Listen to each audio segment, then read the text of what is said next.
Chair, honorable members of Parliament, colleagues and office, I appreciate Musa from the business that does this routine.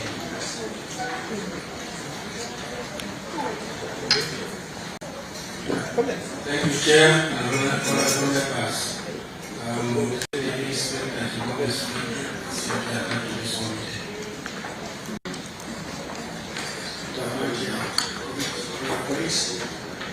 What state is the name saying? Thank you. This is time for Uganda Commerce Commission.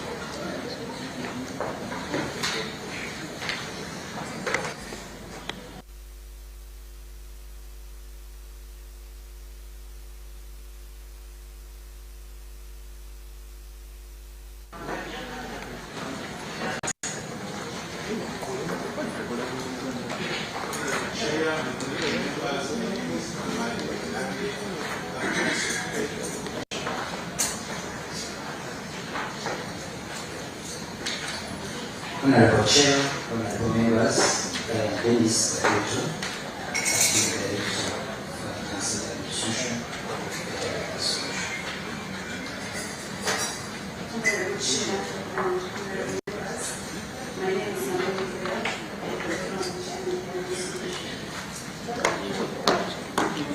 Good morning, Chair members, affiliated with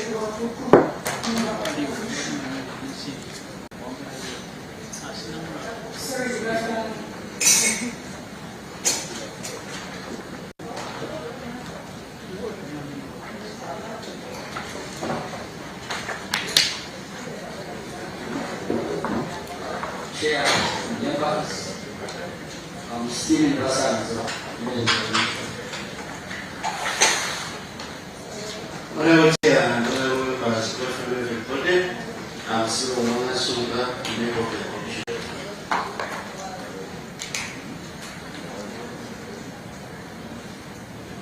Chair members, good afternoon. I'm Shifa Kwako, member of the commission.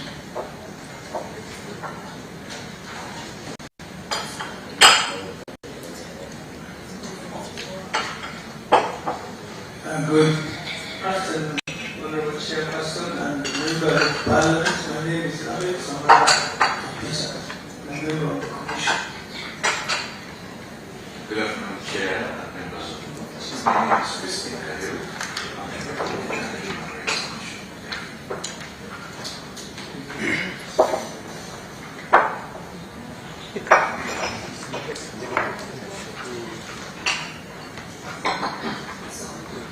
Honorable Chair and honorable members, I'm Zara Afrika,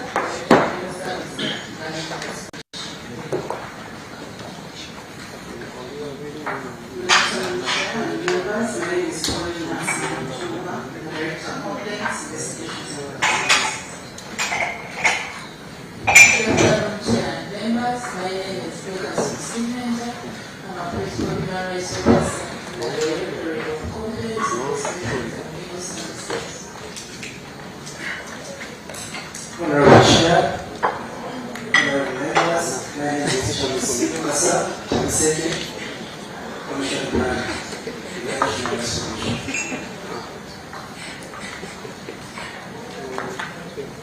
Honorable Chair, members, my name is John I'm the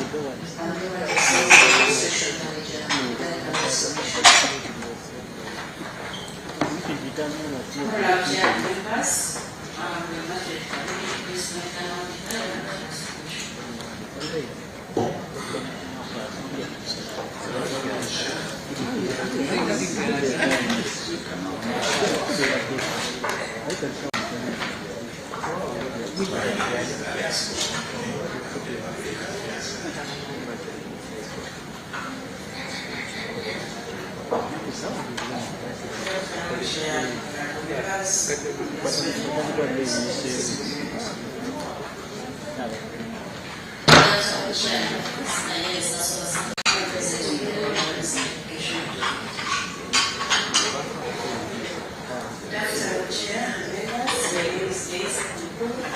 is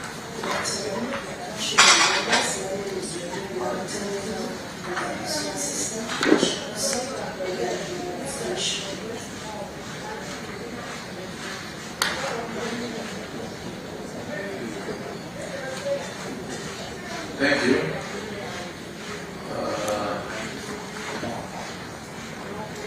Colleagues, today we are interfacing again the Uganda Human Rights Commission. I think this marks our fourth interaction. And as you recall, in our last interaction, we have not exhausted some observations within the Cosase reports. I wish we shall seek to exhaust today. I trust we still have the responses from the Commission and Secretary Officer. And as well, I recall that on Friday, we received one of the witnesses, one Margaret Rose Ejan, who requested to appear and assist the committee. She requested in writing.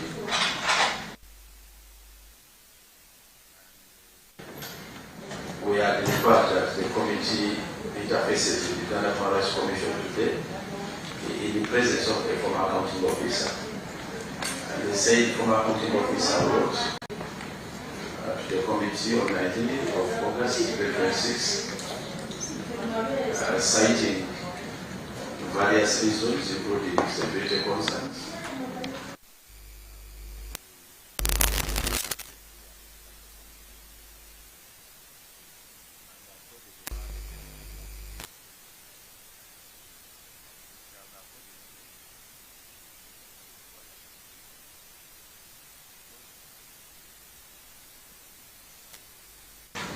Her testimony, also assist the committee by offering us their side of the story. We shall summarize what we recorded for your appropriate response, so that we accord you a benefit of substantiating or whatever was stated. And fortunately, most of our submissions were with accompanying documentation. So as you substantiate, you are free to refer to any other document, and you also may wish to rely on it. We are still considering the 2024, 2025 one-time news report.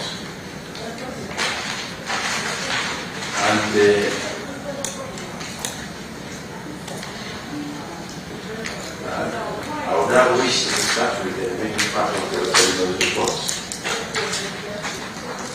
But again, I need to erase and clear the record of whatever has been submitted. So I want to do a process. We are supposed to interface today, clerk. There was the former accounting officer. I think I've clarified.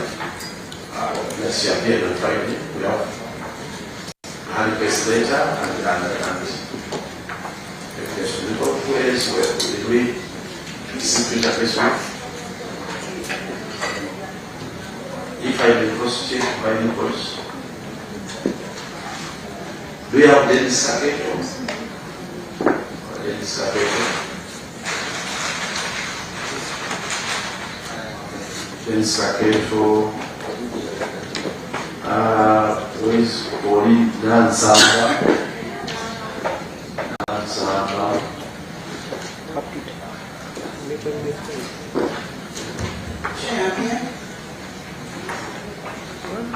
Who is Bori Nansamba?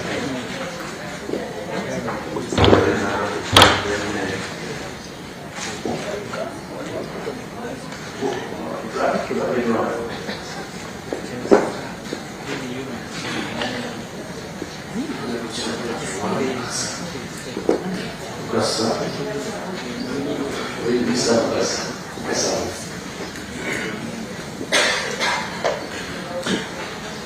Honorable Chair, I'm Charles Cosase. You serve as who? I'm the Commissioner of Uganda. Since when? Honorable Chair, since August 2010. Since August 2010. Okay. I want to clear this from our way. Now, from the testimony, so before let me start with clearing this, then we shall go. The audit report and also clear the remaining part, and then we shall see how to move as a committee thereafter. I hope all the commissioners are present. Of course, we needed an update also on your. We advise that where possible you move towards reconciliation. Maybe before you go into the substance, it will be prudent that you give us that update at whatever level it may be. Should I start with the commissioners or the Madam Chairperson?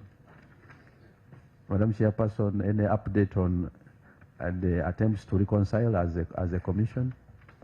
May it please, Chairman and members, it's my humble observation that usually mediations which succeed conducted in private, and so that the rest of the public waits for the white smoke to emerge from the Vatican.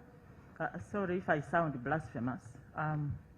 The rest of the public can get the outcome of the negotiations. I do not find it comfortable, Mr. Chairman, that we discuss the mediation process or the stage at which it is, or even reveal the name of the mediator. I very humbly request that we leave it at that. Anyway, in your basic update, are you telling us that mediation is ongoing? The farthest I can go is that the mediation has started and it's ongoing. Okay. Can we also hear from the commissioners? Because let me first get from the commissioners. You know, we want to be certain that their answer is the same, or they have some reservation. You want me to mention names? One by one? Okay. Madam Commissioner, the first one here. Let's first allow them on record. Yes? Mr. Chairman, with your indulgence, first of all, I want to thank Madam Maria Muangadia for this time for appearing earlier than time required without a summon. And my prayer, Mr. Chair, is if she has led her team here today, definitely would like to know how they are moving, but they have come. Nobody has led them here than that lady, Madam Maria Muangadia. I would pray that if you take us audits, if you allow, because may I fear when we go into the associational matters and policy issues. No. Then lastly, Chairman, we are requesting, if it is permitted by the clerk, to give us copies of what that lady who came here alone submitted, because we don't have anything. And we need to read through, plus those members who are being chosen by And her, I've captured your concern. so that we get copies. Otherwise, now you can switch off. As a committee, we at in our inaugural meetings with the entity, we so recommended as a way of advice, and the functionality of the commission speaks to accountability. That's why we hear from them, and from their nature and with the background we have, we don't trust one answer. We examine the rest of the answers. So, commissioners, just on that. Thank you very much, Chair. Like our chairperson has said, I think I also support her. There is something going on. So give us a benefit of doubt. Let us leave it at that. We pray it all goes well. The other commissioner?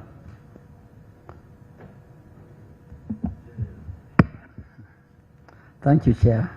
And indeed, we are in for mediation. So I would like to say and add on my voice that it is ongoing, but we should expedite it among ourselves. Thank you. Yes, the other commissioner. Thank you, Honorable Chair and members. Yeah, the truth of the matter, negotiations are going on. And as our chair has mentioned, at this moment, we kindly request you that at an appropriate time, you will know the outcome. But the truth of the matter, negotiations are underway.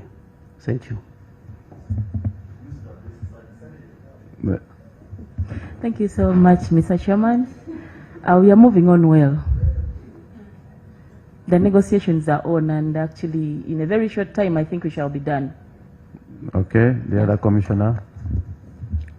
Thank you. I just want to concur with my colleagues and our chairperson that we are moving forward in that direction, which we informed the committee about the last time we were here. Thank you, Chair. Thank you. Chair, I concur with what the chairperson of the commission said and what the members have alluded to, that the reconciliation process is ongoing. Thank you. Thank you. I wanted to capture that.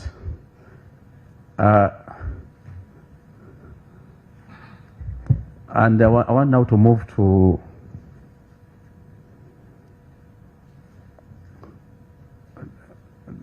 the testimony of one Luce Ejang. Let me start with Miss Pauline Nansamba Mutumba. Please access the microphone.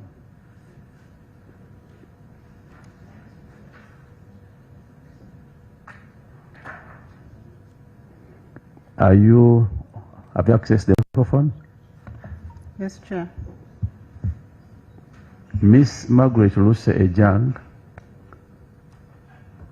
informed the committee that she paid the money on your personal account meant for operations of the commission under the office of the chairperson. Is it true? Thank you, Chair.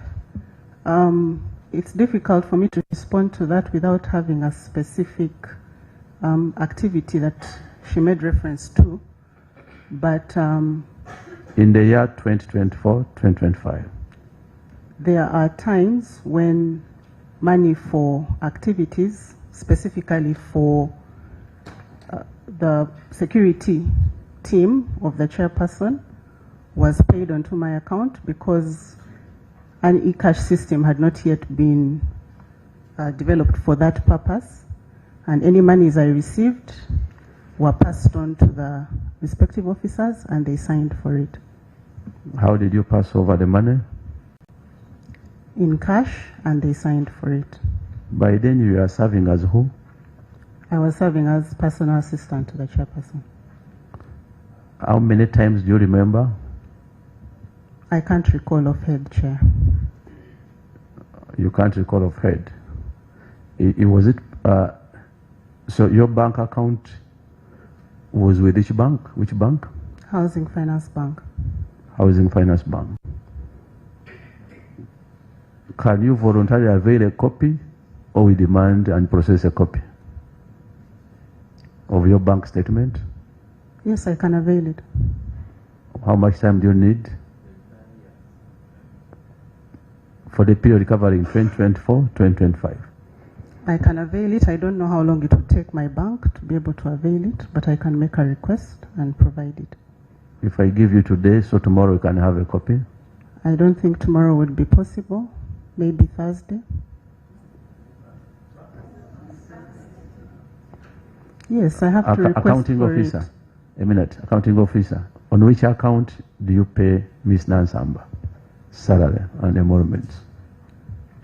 Honorable Chair, I don't have it off cuff. And the bank? I for sure don't have it off cuff. Is this something I can cross-check and get back to the committee? Have you also paid some money for on accounts of a personal assistant of any officer? I have not paid Ms. Nansamba any money. What about any other personal assistant?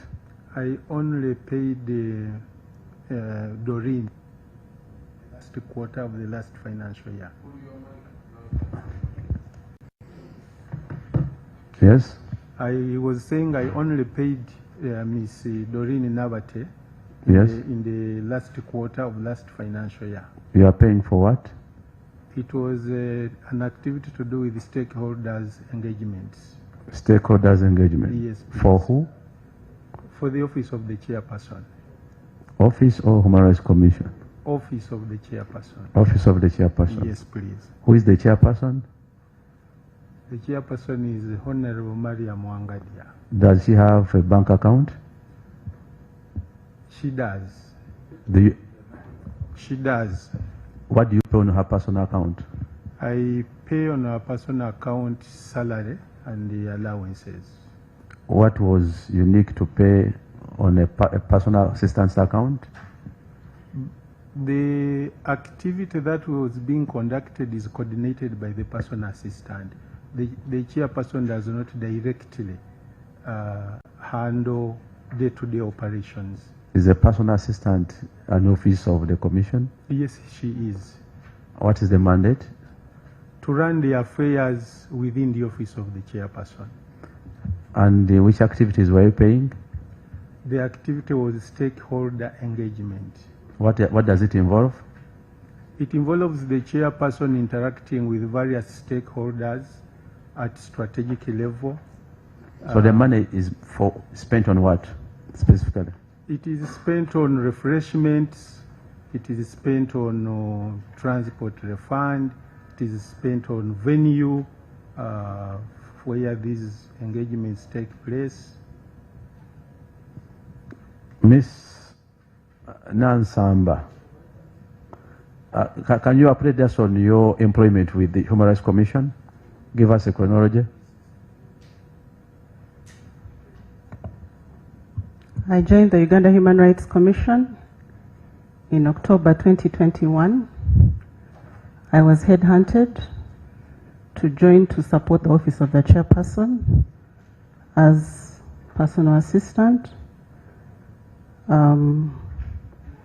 In 2023, I was promoted to Principal Human Rights Officer, and in 2025, I was promoted to Director Complaints, Investigations and Legal Services, a position I currently hold. Now, with your professional background, would you conclude that receiving money for the commission on your personal account was right or wrong? As the accounting officer has stated, there are activities this was not for the which accounting. This was not the accounting office. I'm making reference to his submission because I was holding the office which he is referring to. The chairperson is not a technical officer and so cannot or does not receive money for activities. It is a practice I found at the commission that funds for activities of the office of the chairperson are put on the account of the technical officer in charge of that office. The activity is done and accountability is provided for that. How did you utilize such funds? For the specific activity that had been budgeted and planned. You use one as an example. I can use the very example that the accounting officer has used. Use yours. Stakeholder engagement. It's one of the major activities of the office of the chairperson. You could receive like how much? Depending on the nature of the activity, depending on how many participants. Use one example of one activity where you received the money. Chair, without the document, I can't recall it offhand. You withdrew this money from your account? Yes, I did. You spent it yourself. You don't know the total, any total you can recall? No, I can't recall. I can't recall offhand. You can't recall, and you recall money? I can't recall offhand. These are activities that happened in 2024. I can't recall offhand. But this is the audit year we are considering. Yes, Chair. You've requested for my bank statement. When I provide it, I can address specific amounts I received. No, let me change the and instruction. What it was Our for. CID, how best can we access, can you avail your bank account to the CID? They process for us the bank statement. And the accounting of, would you avail the bank, the relevant bank statements of these respective individuals? I mean, the account numbers, according to your records. I will avail them, Honorable Chair. Avail them to the clerk and to the CID. Let CID process for us the bank statements for 2024 and 2025 for Pauline Nansamba and Doreen. Doreen Nabata. We want the statements. Accounting officer, you must avail, because your records must show on which account money is paid. Chair, like I've stated, that is information I will avail. No, this information must be availed today. We shall avail it immediately after here, Honorable Chair. But for now, I'm allowing the CID to access the respective officers and access their personal numbers. We shall cross-check with what the accounting officer will also avail. So you can access these persons and receive their numbers. Because if you had assisted us with the figures, maybe we would move. But now that you can't recall the figures, but you concede that money was paid on your account. Chair. As I've stated, there is money that was received in that financial year in my office, in the office of the chairperson, for activities of the office of the chairperson, and that information is on the statement. Okay, so that is validated. I think the allegation of Jang that she paid on her personal account is sustained, save for the amounts, which we are yet to verify based on the bank statements. Now, Ms. Doreen Navata. Yes, please, Chair. When did you join the commission? I joined the commission on the 13th of August, 2025. 13th of August? 2025. Has there been money paid on your account, not being your salary or emoluments, but for activities of the office of the chairperson? Yes, please, Chairperson. Since when? It has been paid to me quarterly. Quarterly. That means August. Yes, the 4 quarters. Having joined in August, I've been receiving money every quarter for the activities. Wait. Don't distract us. Wait. No, Mr. Chairman, procedure. No. Wait. Leave the microphone. Procedure. No, don't interrupt the witness. I'm not interrupting. I'm overruling that. But leave the microphone. The procedure matter. You proceed. You proceed and answer. Yes, please. Yes, you said from. I've been receiving money quarterly. Yes. That means 4 times since I joined. 4 times. Yes, please. Each year 4 times. Each quarter. Each financial year. I've only been here 1 financial year. I joined in August 2025. Okay. In the quarter within 2025, how much did you receive? In that quarter, I will have to look at. I cannot be exact, Honorable Chairperson, but I know I've been receiving quarterly disbursements. To your memory, if you can check, refer to your documents. No, no, these are other documents. Approximately how much do you recall per quarter? Per quarter, like last quarter, I received 9 million. 9 million last quarter. Yes, please. Was it below or more for those previous quarters? It was less. It was less. Yes, please. How do you utilize this fund? We carry out activities. I'll give an example. While in office, we received an email from an institution that the head was exiting the country. So I was instructed, okay, that institution I'll not mention, requested to meet the chairperson, courtesy call, just to see off that person. So I got the instructions to prepare, and this is the money we use to prepare for such engagements that are impromptu, and this is the money we use, for example, to prepare something small, to engage and probably find a gift for someone like that. How do you account for it? We have accountabilities, we have receipts and all that, Honorable Chair. So, what Margaret Rose Young stated that money was paid on your personal account is accepted by you as true? Yes, and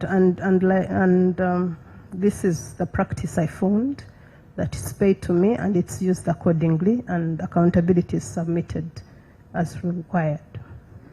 Okay, thank you. For the figures, for the accurate figures, we shall get from the statements. Yes, please. Thank you, Chairperson. Yes. Now, moving away from that, we are trying to validate the testimony of the former accounting officer. And Madam Chairperson, what is your take? The former accounting officer. Mr. Chairman, procedure. What is your procedure? No, you see, I am a member of Parliament from Karungu County West, a member of this committee chaired by the chair seated, and I am entitled to my rights as a member. What is your procedure? When you are interfacing with these people, members have to be available with documents. You missed maybe our last meeting. No problem. But I sought for indulgence. Contact the clerk. Give me room to explain myself. Fold it up through the clerk. Mr. Don't Chairman. disorganize this committee. No. No, I'm ruling out of order. Mr. Chair, Switch off. I've not read the point of order. No. You pass Can through we the be clerk. available with the documents? Okay, contact the clerk. We cannot sit here. The clerk is here. As members of Parliament, and we are not putting. Yes, what was your matter? Kindly let us have documents, Okay. Mr. Chairman. Please access the documents from the clerk. Secretary. No, Otherwise, Chair, you can't move on like that. On Friday, we accessed the document of human rights. Yes. So it is incumbent upon you members to see how to get that information from particular offices than getting a mic without even first following our members' conduct business here. And the senior member knows it better. And my seniority is, that's why I'm pretty sure. So I've advised you, go contact the clerk and access. Direct him, Mr. Chair. I can't go to the clerk. But direct the clerk to avail members with the documents. When I rule, you cannot interface with these people and you think you are going to be the one handling the matter alone. You are supposed to chair the committee. When I rule, you contact the clerk. Mr. Chair, No, I am Honorable insisting, Seungu, can you direct the clerk to give members copies of what we are handling? Otherwise, we cannot move like this in this Honorable committee. Seungu, I don't know what is your interest. My interest is in having argument, what we are questioning. But we shall not allow you I to have detract. the report of Dr. General's report. No, we shall not allow you But to I don't detract. have the copy for that lady who was here. Procedure, Mr. Chairman. Chair, Yes, kindly. yes, This procedure. was- Procedure, Otherwise, we shall be here Yes, as if Hakim. we are dumb. Thank you, Mr. Chairman. I think that is a very simple matter. Through your office, you can direct. We have already directed. Yes. That is done. Let the clerk. You don't stay on the microphone and say direct. I've already directed. I don't. When I Let direct, the I don't clerk lift. provide us. Yeah, that is already cleared. If you want to access through the clerk. That is simple. Especially for those who missed the sitting of Friday. But you don't detract the witnesses, because we are also establishing that some interjection is to interrupt the flow of a witness. So we shall proceed. Yes. So, Madame Doreen, you are going to avail your account number to the clerk and also the CID, so that we can assist you in refreshing yourself and ourselves with the figures. Madam Chairperson, Miss Lucy Ejang, in her testimony, stated that this practice of paying money on your PA's account was illegal, and that she protested that the entire process and exercise. She alluded to frequent messages from yourself. She gave us a number, a phone number.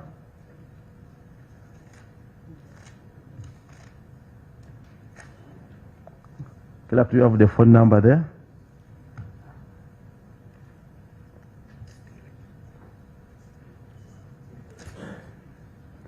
(0772).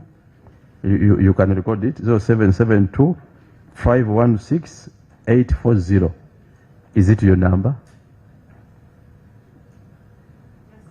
You'll be on record. Yes, Mr. Chairman.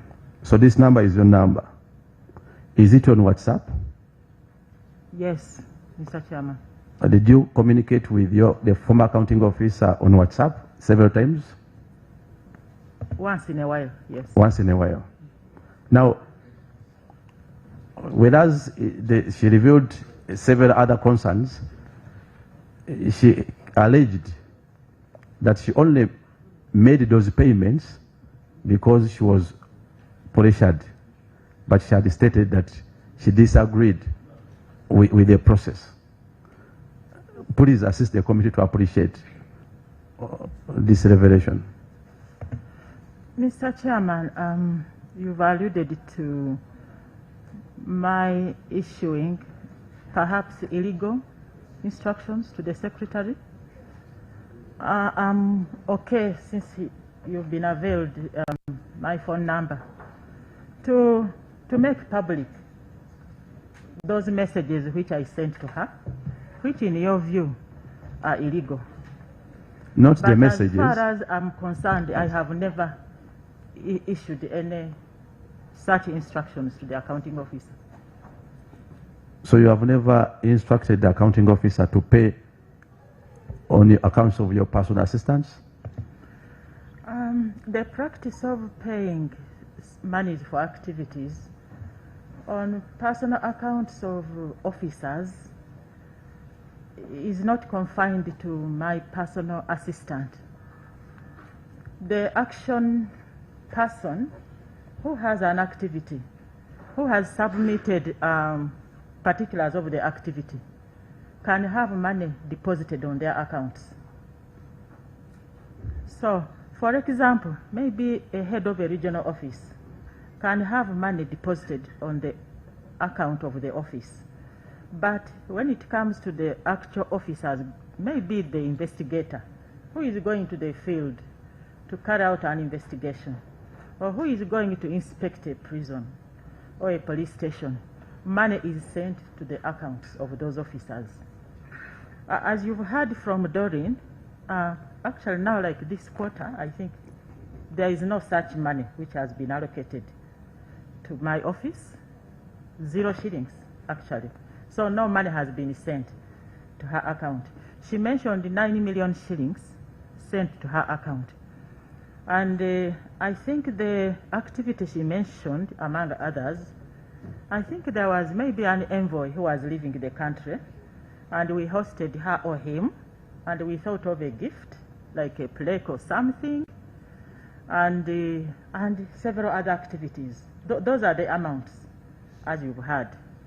To me, I think 9 million shillings is a lot of money, but to many other people, maybe it wouldn't be such a controversial sum. So briefly, what I can say is that it is not abnormal. It's not beyond the normal, Mr. Chairman, to have monies deposited on personal accounts of officers. It's not unique to the personal assistant of the chairperson. But I have never issued any illegal order on WhatsApp or whatever to the secretary or former secretary. She or this committee can make public those messages. Thank you, Mr. Chairman. Thank you. I think this is the committee inquiry. We are not into publication, and we are referring to it because the former accounting officer, among others, mentioned and informed this committee that she only paid out that based on instructions, duress, coercion from you. Now, let me hear from the commissioner. The commissioners, there is an alleged resolution that you passed to pay 5 million to the chairperson and then 1.2 to all of you as commissioners.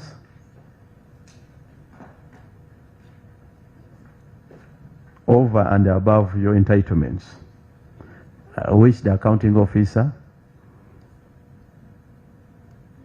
protested and availed copies of correspondences she wrote to the PSST and Secretary of the Treasury, the advice from Attorney General, all confirming that it was a questionable expenditure, and also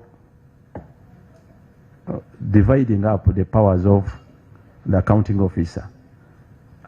I want a response from each on that.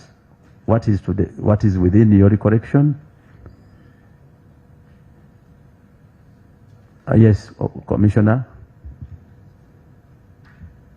Let's start from you. We can start from here, going that side.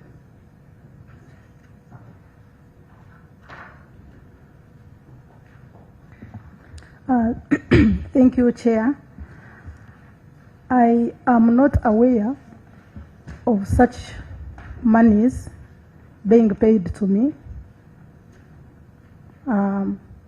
Maybe I didn't quite get you. But you are aware of 5 million that you approved for the chairperson? Is that a sitting allowance? You want to call it what? If it is a sitting allowance, yes, we'll receive a sitting allowance per commission meeting. Of 5 million? No, sir. Of how much? 1.2. And for the chairperson? I'm not aware how much she gets. Okay. Yes. What was the other question? Did you receive any concern or protest from the accounting officer over that figure? Yes. Actually, on that sitting, you mentioned, was it about when we appointed Pori? Yes, even for the payment on the PR's account? I think that one is irregular. It's not a normal thing to do, to pay money on a personal account of... First and foremost, originally, before that budget was moved to the chairperson's office, which is called the stakeholders budget, it used to be done by the accounting officer with the whole commission sitting and being minuted. Later things changed. When those monies moved to the chairperson's office, now it means the chairperson was the one who is in charge. And most of these meetings, we are not invited. Most of those stakeholders meetings, we are not invited as commissioners. So I don't know what takes place there. So you agree that the payment of these sums on personal accounts of PA was wrong and irregular. Yes. And you learned of the concerns and protests by the former accounting officer. Yes, sir. What happened thereafter?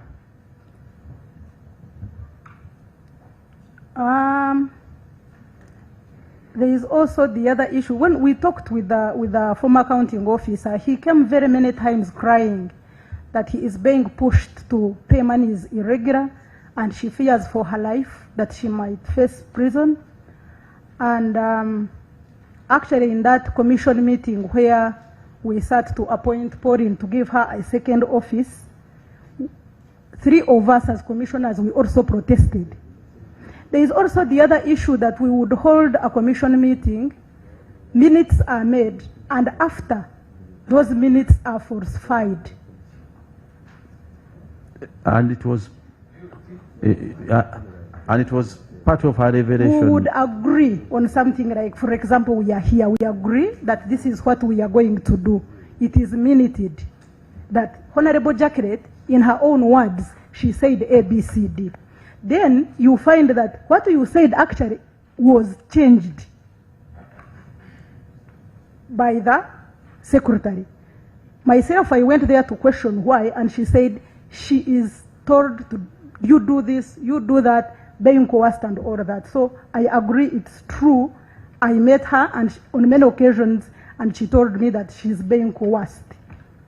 So to me, that stakeholders, so-called stakeholders fund, I think it should go back to the whole commission, not only to the chairperson's office, so that she's deciding on it alone as a person. It should be the commission, the whole commission, all of us together. Let's hear from the second commissioner. Honorable Chair, I wouldn't like to waste the committee's time. We, the 3 commissioners, when we saw things were not correct, among these you have talked about irregular payment to personal accounts. I also say it is irregular. Money should have been paid through an accounting officer and received in cash after being collected. All these accountants are here. That's how they do. When you say it has been a normal practice, I disagree. I'm a second-time commissioner. It has never happened. I've seen it happening in this commission. So, we presented our petition. So I stand by the petition where all those things are. And to a very big extent, I agree with Madam Lucy Ejang. Yes, Commissioner Smell. Thank you, Honorable Chair and Honorable Members. As my colleagues have already mentioned, I think in our first or second meeting with you here, members, we submitted the copies of our dossier. All these details are there. So we're just repeating. Maybe for purposes of record, this is a committee. Yes, sir. Your dossier may have lacked evidence. It may just have been a narration. When we receive any document, we interrogate you on it. And this is the moment we are looking at figures, because we are into the audit report, which made equally some of this revelation. We are looking at these partial expenditures. So maybe you can refer to your document, but speak to it and speak to the content Honorable Chair, in relation to what we are handling. Honorable Chair and members, I associate myself with what Honorable Jacket has mentioned, and I'm in agreement with what the former Secretary General, former Secretary to the Commission submitted before this committee. Thank you, sir. Thank you. The other Commissioner. Mr. Chairman, I have nothing useful to add. Did it come to your knowledge that money was being paid on the PA's account, and what was your position or take? The money for stakeholders, we don't see it, Mr. Chairman. So, and we don't know how it is spent, so I didn't even know where it goes. On whose account, I didn't know, because we don't see it. And we are not invited, so I don't even know how it is even used. Okay. The other commissioner? Thank you, Chairperson. One, we did at a commission meeting consider a request that was put to us by the chair for some honorarium, if I may call it that. And the reason that was presented was that the chairperson, there were 2 points, 2 reasons. One is that the chairperson, by her qualification of appointment, is supposed to be a judge or a person qualified to be a judge. And two, after our tribunal hearings, it is the chairperson who reviews all the records and develops draft decisions, which are then later submitted to us to look at. So in that regard, she had extra work, technical work to do in terms of generating decisions of the tribunal. And then two, yeah, I think I've mentioned that already. About the monies being paid to the personal assistance account, I think that was a technical, it was handled at a technical level at the Secretariat. We did not come to discuss that where monies should be paid. Thank you, Chair. Yes, the last commissioner. Thank you very much, Chairperson. Yes, the Commission duly considered and resolved to approve the payment of honoraria to Chairperson, interest, and sitting allowances for Chair and members when we sit for Commission meetings. These were collective resolutions of the Commission, and they were not in any way unilateral decisions of individual members of the Commission. Thank you, Chair.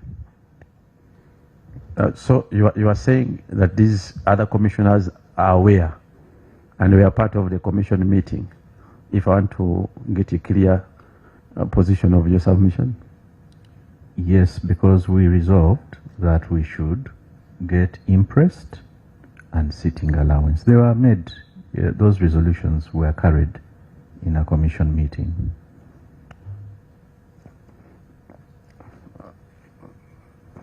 Madam Chairperson, in line with this 5 million allowance, the accounting officer, former, stated she notified you that it's questionable and had legal implication, and that you resorted to duress, and then there also another revelation about doctoring of minutes. Just update us. What is your take on that? Many different questions I'm going to answer. I don't know, like I say that I'm the third person to chair the Uganda Human Rights Commission since its creation in 1996. I'm the first chairperson ever to be summoned by Cosase or any investigative accountability committee of parliament. And I will not talk about the timing when all this started. However, on the honoraria you said of 5 million shillings, I think it has been explained. In fact, it's not the chairperson who moved that motion. It was moved by a member of the commission who said that the chairperson chairs all tribunal sessions. The chairperson reviews all the files ahead of hearings. Yes? At the conclusion of the hearings, it's the chairperson who reads all the proceedings and drafts draft 0 of the tribunal decisions. And those drafts, soft copies of those drafts are sent to the emails of the members of the different panels. We have 2 panels for tribunals. Each tribunal chaired by the chairperson and 3 members of the commission. It's the chairperson who originates all tribunal decisions and rulings. And some of them can go up to 50 pages plus, depending on how many witnesses have testified, depending on how many exhibits have been tendered. So a member of the commission moved that the chairperson be appreciated for that role. Which member? I request not to mention her name, Mr. Chairman. But it was moved by a member of the commission and it was approved by the commission. In fact, it is in that respect that a generator was allocated to me as a backup system for power in case there is no power. At one time, we returned from Moroto for a tribunal session. The following week, we were to appear in a Hoima regional office for another session. I had to write a decision with four complainants, with so many testimonies, so many witnesses, so many exhibits on different violations, torture, personal liberty, and there was no power that evening. I had to improvise with my mobile phone. So that is the extra work of the chairperson. That is the spirit with which it was moved that an honorarium be paid to the chairperson. That is... Maybe before you conclude, I'm seeing 2 hands. Chair. Yes? Let me shoot the first shot. I begin with the last one. There is no any record from the commission about a generator. We came to learn about generators when they had been bought in their other methods, hand methods. That's what we made it a complaint. You cannot come to complain of something you have decided on. So we still stand, I still stand, that the generators that were bought and taken to the chairperson and 1 commissioner, we are not totally aware and will not approve them. They were taken to who? To their homes. To their homes? Yes, it is in our dose. Yeah, that's why we're saying everything. Speak to it. What was the value of the generators? Maybe the accounting officer here will answer. They are all here. But you are taken to who, which home? To the home of the Honorable Chairperson. Yes. Maria Mwangadia. Yes. And the home of Honorable Crispin Kahero, of which Honorable Crispin Kahero returned them. He returned the generator? The generator when he told the committee on legal and others that when he saw things coming up, he returned. And I don't know why he returned it, if it had been passed. So that's a different question. So it is now with the commission? I think it should be with the commission. So now the other commissioner, you saw your hand was up? You? Yes? It is just him who wanted to clarify on something. Okay. Yes, Honorable Naki. Just I wanted to inquire, who approves salaries and allowances for the commission? Just that. Accounting officer, you record. Yes, Honorable. Thank you, Chair. I wanted to request that since we are on accountability and allowances, now they are taking us to generator, and 1 commissioner, the elder, has already said that there are minutes. Maybe, Chair, I wanted to suggest that the secretary to the board or the commission could avail us with the minutes so that you can proceed with matters of accountability. I thank you, Chair. Thank you. Whose hand was up?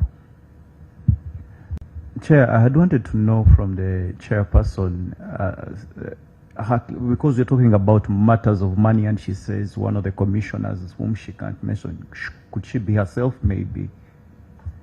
because we're talking about money, and she said there is a commissioner who brought up the idea that some of this money should be allocated to her honoraria, and she doesn't want to mention, and we're talking about money. So who is that commissioner? Madam Chairperson, who is the commissioner? Honorable Chair and members, the Constitution describes members of the Commission as people of integrity and high moral standing. Mention them. I want to request that member to mention herself, because she moved that motion and she made a submission on it, and it was upheld. So let me throw this. After all, we are people of integrity. Yeah. Madam Commissioners, I can see 2 female commissioners. All of you access the microphone and tell us who. Mr. Chairman, we were in a commission meeting and the chair brought a proposal that she has extra work she does that is over and above her usual work. She chairs 2 tribunals, and she has other people outside the tribunal who help her up, and they need some kind of a token, given the fact that they help her draft the decisions, do research, help her do research, and then come up with decisions that are emailed on all the emails of the commissioners to add or deduct. And after deliberating, we agreed that let her be given 5 million, because it's what she requested net, whenever that we have tribunals and decisions are made. So she said that she was finding a lot of difficulties to do the extra work and also pay off those researchers without the commission helping her. So she brought a suggestion to the commission, and which we didn't object to. Yes, the other commissioner. Mr. Chairman, on the issue of the 1.2 of the commissioners, that is gross, and net is 1 million. I would like to bring it to the attention of the honorable members here that commissioners are given fuel of 800,000 per month.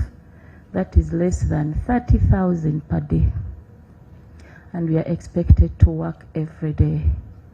And given the capacity of the vehicles that we are given by the commission, they consume 50,000 per day. So the approved fuel is less than 30,000. So we decided to 30,000 to and fro. So we decided that when we sit, we can get the allowance so that we put more fuel to help us do the commission work, since the accounting officer was always saying that we have a budget constraint all the time. And whenever we could go out on the activities, for example, within Kampala and other areas of Wakiso and so, we had to use that fuel. We are not given any extra fuel, or meeting any stakeholders outside Kampala. We can't be given any extra fuel. So when we stopped sitting since March, we've been using our pockets, Mr. Chairman, and that is how the situation is at the commission. Yes, the other commissioner. Since we were looking for somebody who moved the motion, I think she was found now. So you are not the one. Yes. Now, Madam Chairperson, do you find it as right? The accounting officer former signaled that she has since wrote to the PSST, and also the sought opinion of the Attorney General, all confirming that this payment is regular. Was this brought to your attention?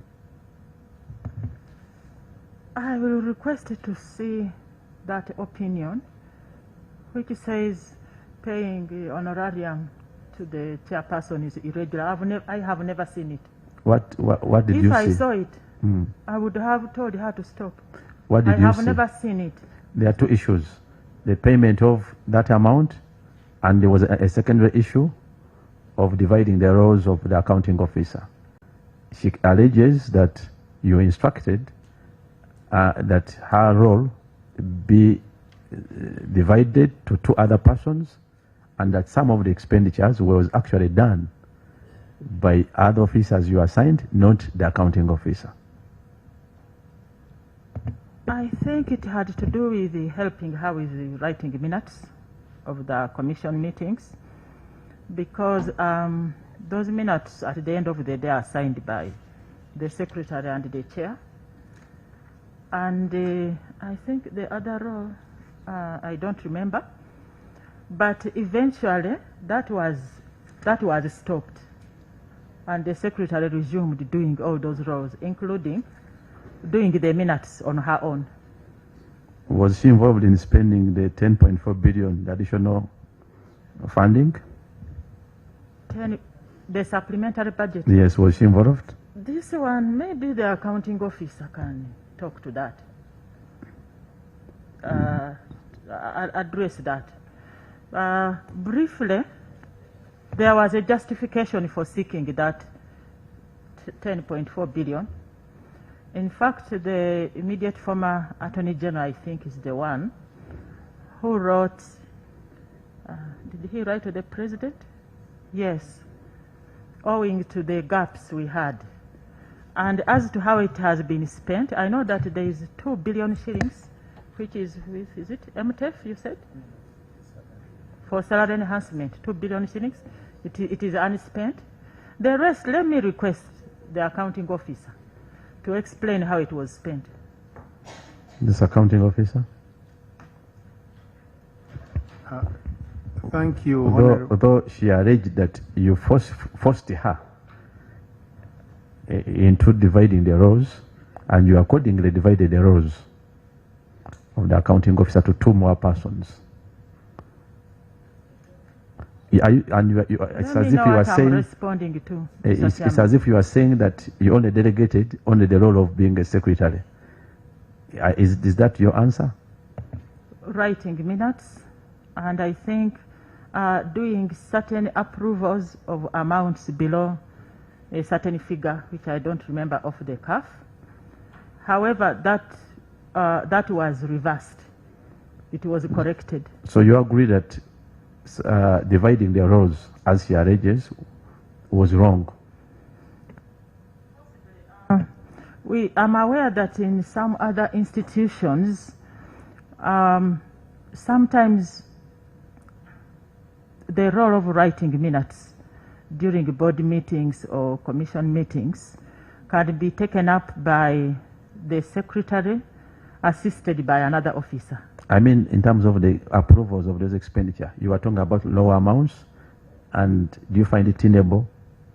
Why did you reverse it thereafter? I think when she complained that it was not okay, we reversed it. Well, Commissioner, you are nodding your head. What is in your knowledge? Actually, it took 2 sittings. Most of us were not in agreement.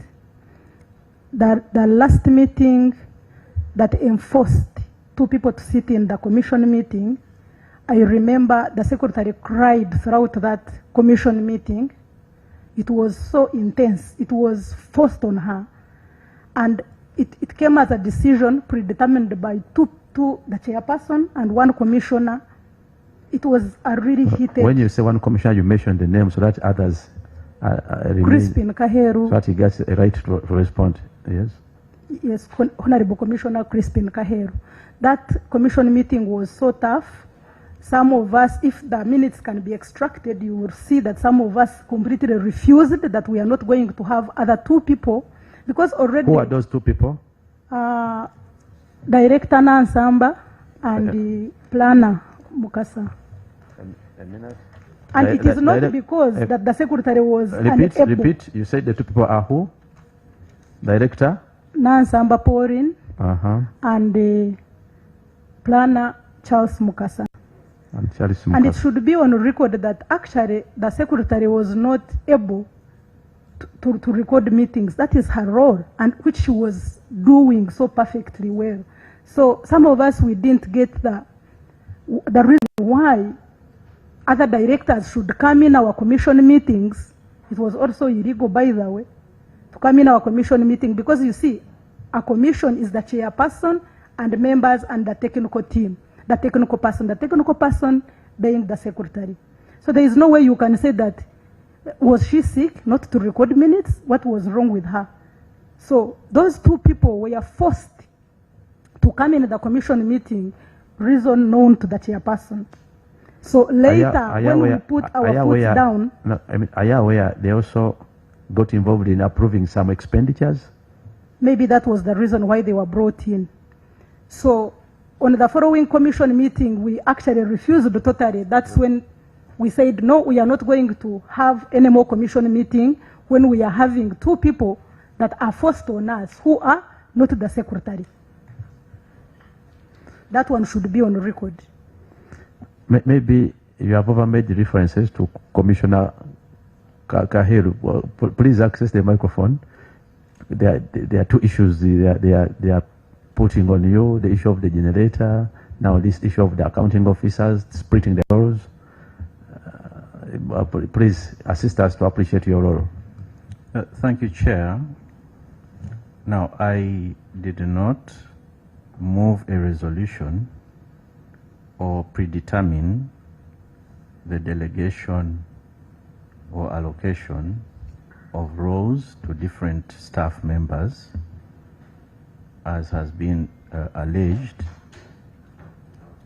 When that was moved, I participated in the discussions like all the other members, and we came to a consensus and made a resolution for the delegation. Yes, the meeting was very heated, but I was part of the collective decision making, sir. Then maybe just to clear it also of the issue of the generator, where did you return it to? Sir, it was returned to the Uganda Human Rights Commission. Accounting officer, is it part of the stock you have now? Yes, Honorable Chair, I can confirm. What about the one for chairperson? Is still there? Yes, she continues to use it. Okay. Mr. Charles Mukasa, where are you? Yes, chairperson? I think the accounting officer can recover that generator from me, even today, if he wishes. So accounting officer, Madam Chairperson, why does he need to recover if you can voluntarily deliver? I actually explained why I needed that generator. However, I mean, if I can even write a letter deciding that I'm quitting my job, how about returning a generator? So, Mr. Kamadi, after this meeting, please recover the generator from my home. Let me go to Mr. Charles Mukasa. Honorable Chair. Yes. Honorable, the chairperson is continuing to amuse us day by day. She came here and said that she was withdrawing the letter where she insinuated that she wanted to retire or resign. So we no longer hold that at her because she never resigned. That is what she told us as per the previous meetings. But why did you even have to take the generator when it was not given to you? And why haven't you been returning it? Even the public came out and talked about this matter. They talked much about it. We were losing much without it. And now you're telling the accounting officer to come and pick it. Why can't you return it as an honorable person?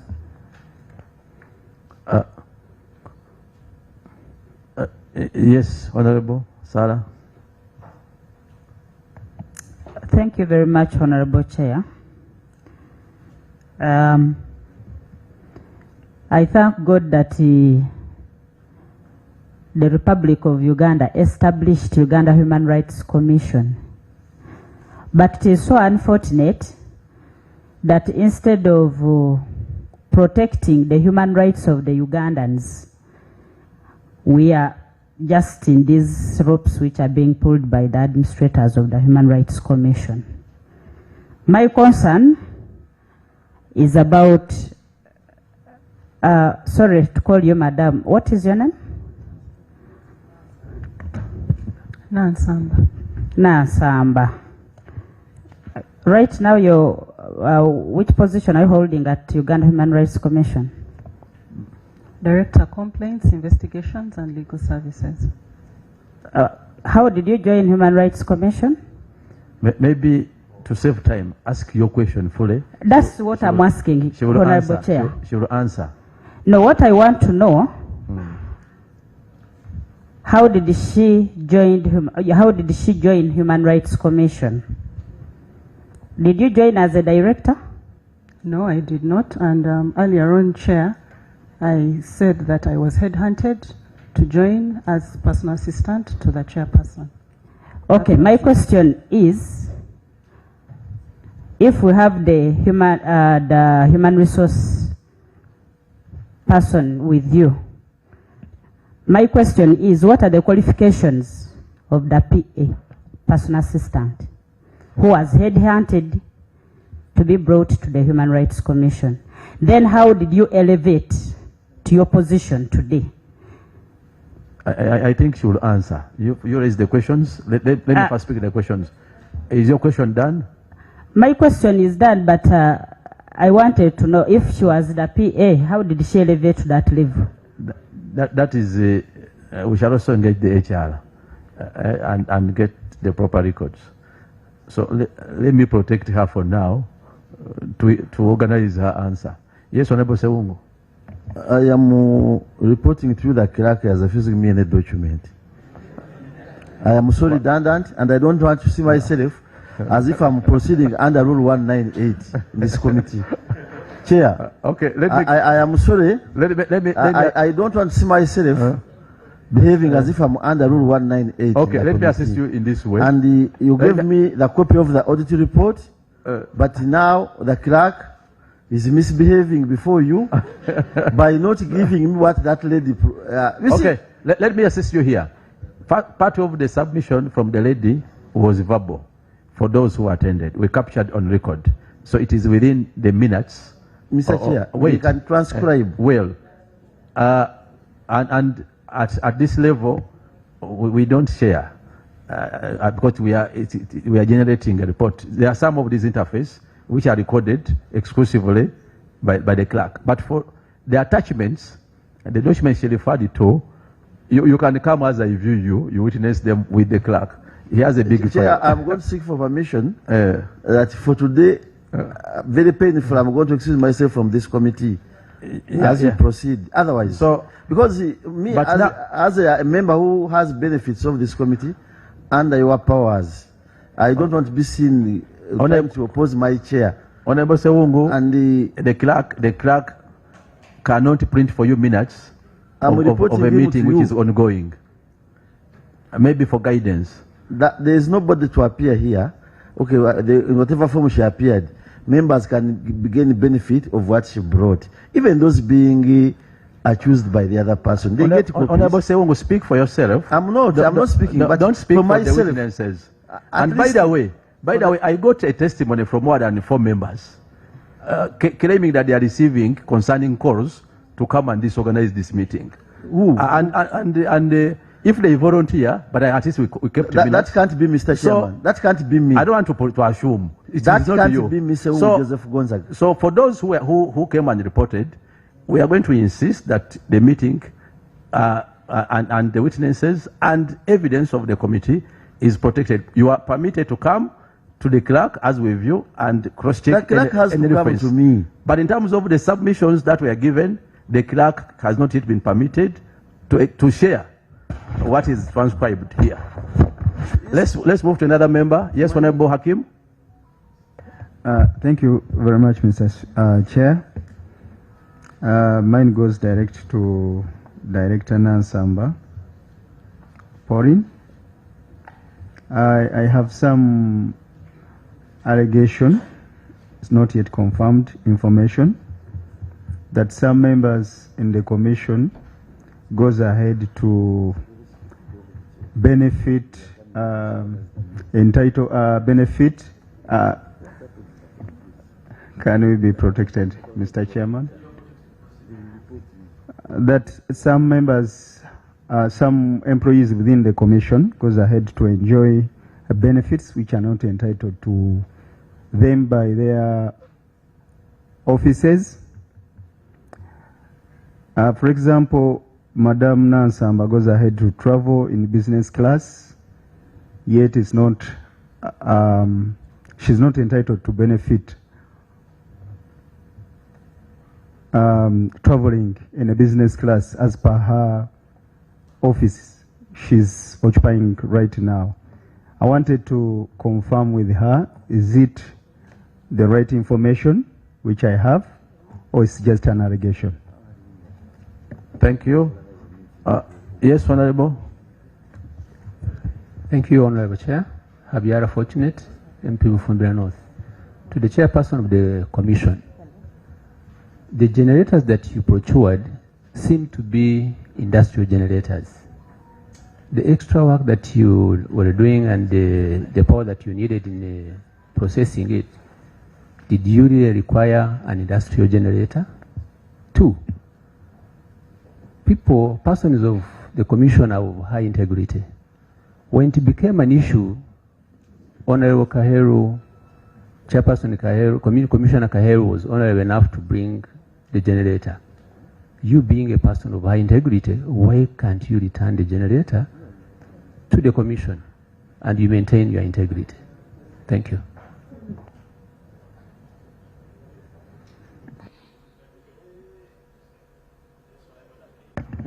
Thank you, Mr. Chairman.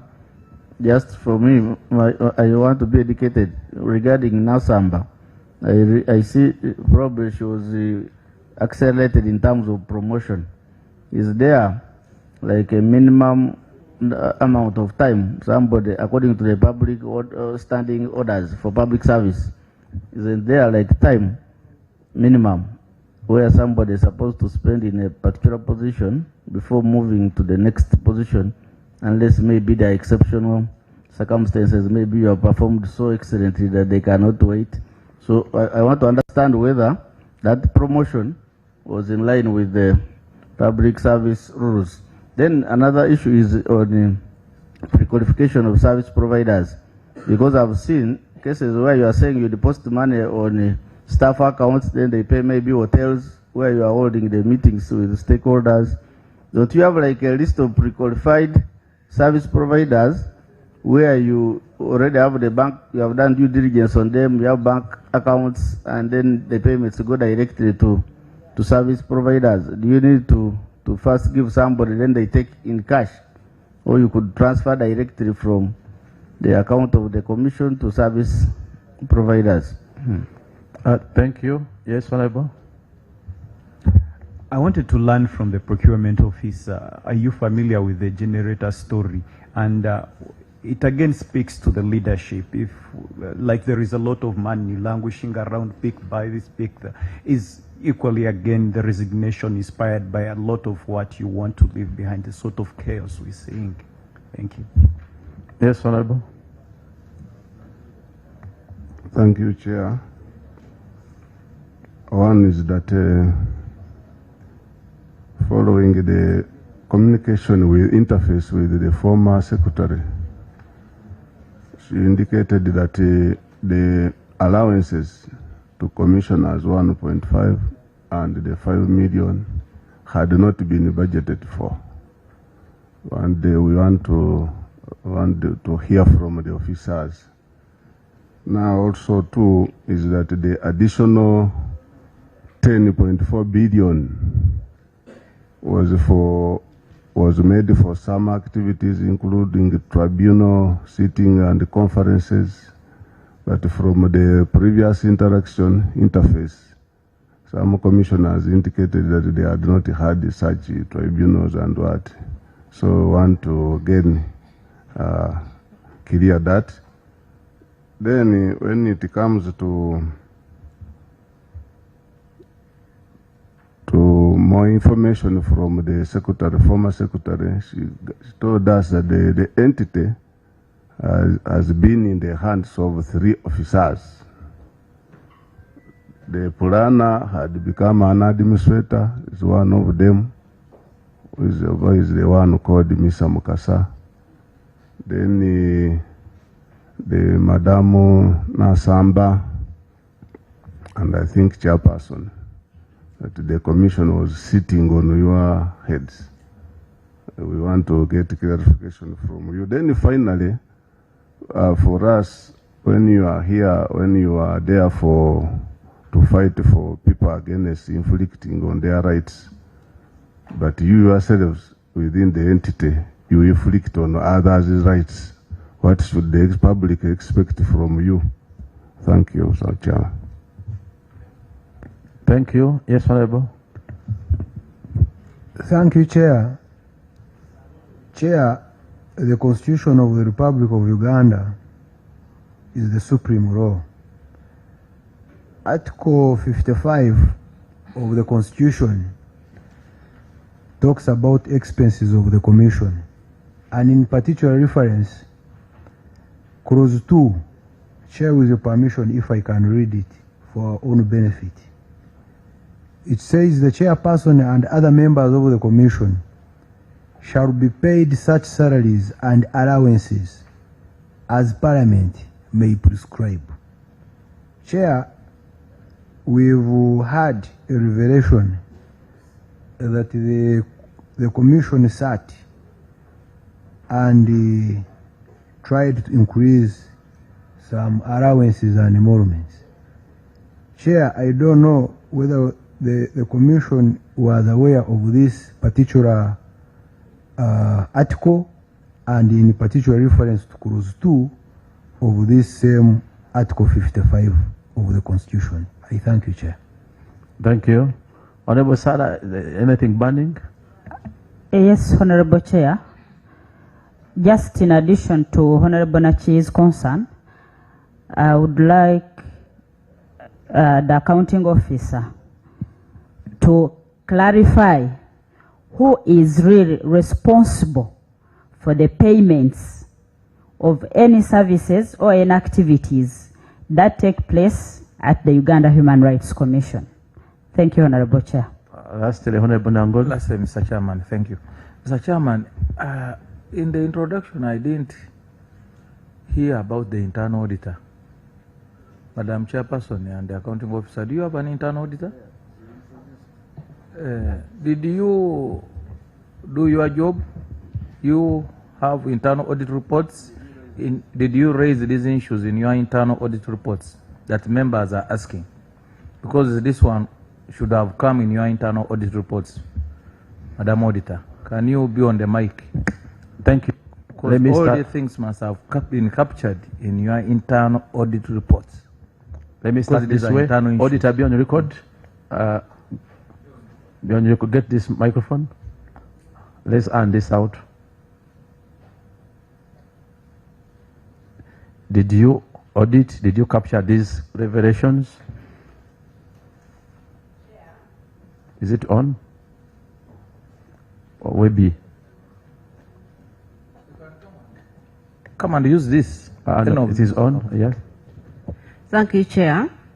Internal audit does the work based on internal audit approved work plan. With the internal issues that were going on in the Commission, some were captured and some were resolved through engagement with the accounting officer. When I engaged with her, she told me she's handling. That's when she consulted PSST and Attorney General, and the guidance were given, and it was since stopped. So you confirm that you received the guidance, and how come the chairperson claims not to have got a copy of the guidance? It was a guidance. The document is there. The guidance from Attorney General, and it was saying what? The payments that were irregular. Which payments? The responsibilities that were given to Mukasa Yes. authorizing some payments. From your audit, Mukasa authorized how much? I don't have it in my head.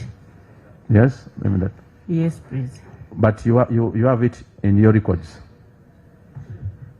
Wait, you have it in your records, your internal audits findings. Chair, the commission sat, and those are the people charged with governance and policies. So they passed giving some roles of accounting officer to these officers.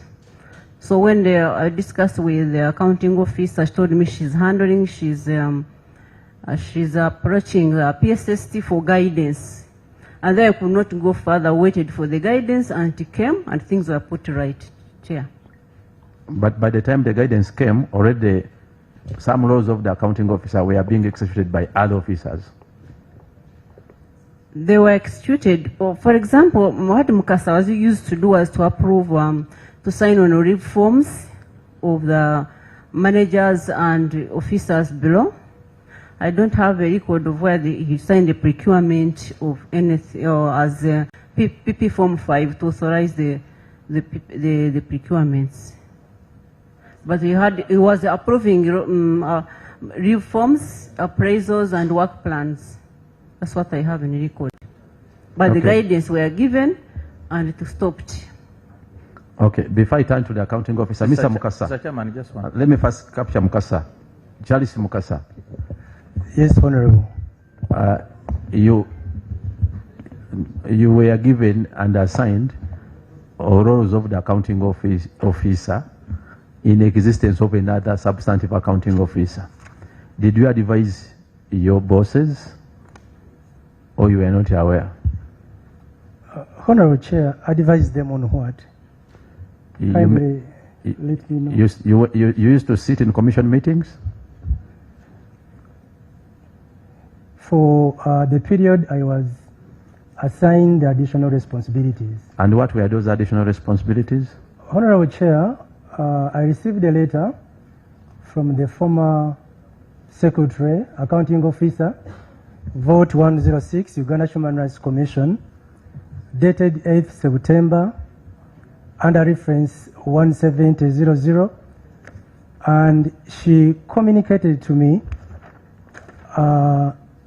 13 additional responsibilities assigned to me in areas of administration, human resource, financial, and coordination of affairs of the Commission. What are the financial ones? Chair, there were 2 areas on financials, that is, cause to be processed on time, funding requests for activity implementation of up to 200 million Uganda shillings, and then cause to be processed procurement request of up to Uganda shillings 200 million shillings. But Honorable Chair and Honorable Members, the accounting officer, my boss, when I met her regarding these assignments, she said, Charles, these 2 roles, these 2 additional responsibilities, please don't touch. And Honorable Chair, I did not touch. So I did not at any one moment execute these 2 responsibilities of causing to process on time funding requests for activity implementation. In fact, anything related to financials, Honorable Chair, I did not execute. But the rest, Honorable Chair, I'm glad to report that I executed with the diligence and honesty, Honorable Chair. Madam Auditor, you said the second person was who? Who was given the roles of accounting officer? What was the name? Chair, it was particularly Charles Mukasa who was given those roles of the accounting officer. And the second one was? Nansamba Pauline, she was given some roles on legal advice. Charles Mukasa, could you avail the committee that document? Much obliged, Honorable Chair. Ms. Nansamba, in terms of accounting. Honorable Chair. Yes. A technical team, someone pick a document from This Mukasa. was 8th September 2025. Yes. And on 14th April 2026, I received a letter that revoked those additional assignments, Honorable Chair. Okay. So I am no longer there, Honorable Chair. Maybe to pause there. Madam Chairperson, Miss Ejang stated that to write those instructions, you coerced her, and she brought some messages to prove that you put her under pressure. Is it true or not? It is not true. CID, I hope you have retrieved the messages. Get a microphone. Clerk received these.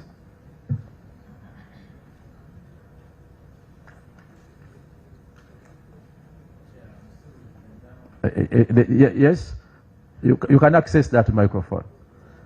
How far with the retrieval of the messages? Chair, we retrieved those messages and it is in safe custody in the office. Okay. But if given time, I can avail you to the committee. Okay. Yes, accounting officer. Before you, Ms. Nansamba, did you execute roles of accounting officer? Thank you, Chair. By the instruments mentioned by Mr. Mukasa, I was given additional responsibilities on the 8th of September 2025 in relation to legal and compliance that required that, among others, I support the Secretary in recording of minutes of the Commission meetings. I executed that assignment to the best of my ability until on the 14th of April 2026, I received revocation of those instructions. Did you get any verbal communication from the former accounting officer being concerned over that delegation? No, sir, I did not. Did not. Okay, let's turn to the accounting officer. You have had the several members' concerns and also the issue of delegation of roles and payment of this additional payment.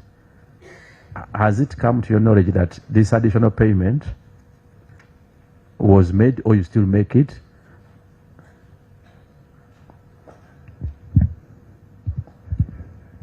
Honorable Chair, as you are aware, the period under review, I was not responsible, but I'm aware, and I associate with what they have said.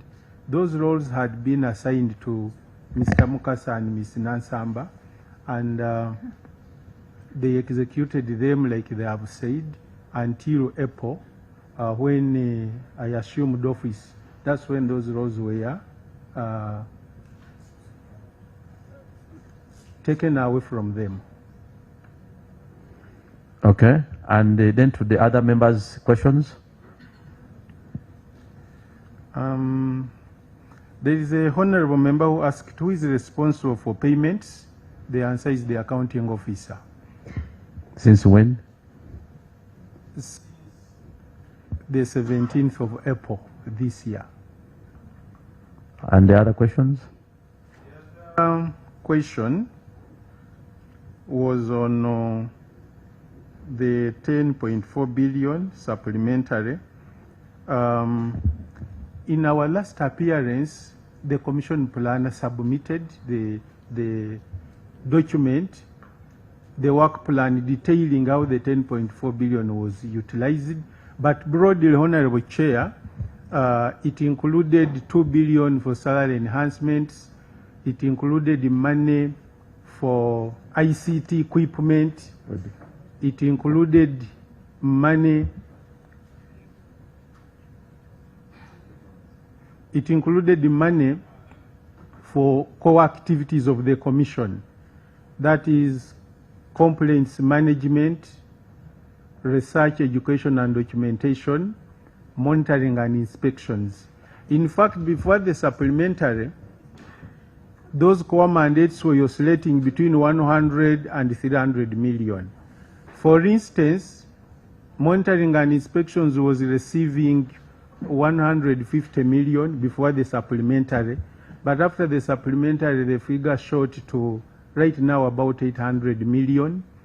And for research, education, and documentation, it had 100 million. Right now, the budget for research, education, and documentation is in the region of 900 million. And complaints management received the exponential increment. It is now from about 300 million, is now 1.1 billion. In this financial year alone, the complaints management, sorry, the tribunal monies is 600 million. Maybe 150 just to take you back per quarter. To take you back to 2024, 2025, the former accounting officer alluded to the fact that this money was partly for tribunal sittings. Honorable Chair, That come again. part of this 10 billion was to cater for tribunals. Is it yes or no? Honorable Chair, I do not have at my fingertips transactions of 2004-2025. I do not have them. So we take the submissions of the accounting officer. Miss, where is the human resource?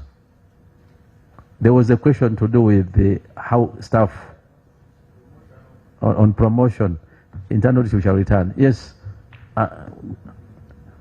update us on how you recruited, because Nansamba is a beneficiary. She cannot account for her recruitment and promotion. It is you to account. Thank you, Honorable Chair.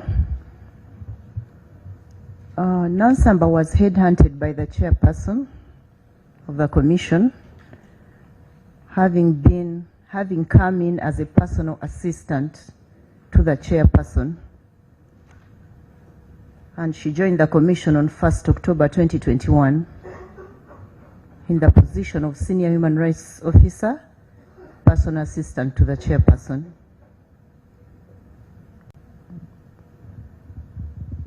So, what have you said? Could you avail us the employment record, the employment, the chronology in the documents? Avail the committee. You have them? Yes, Chairperson. For Ms. Nansamba. Yes, Chair. Technical team, Uganda assist us to submit those. Ms. Nansamba, just to clear you off, in terms of your promotion, we shall get from the human resource.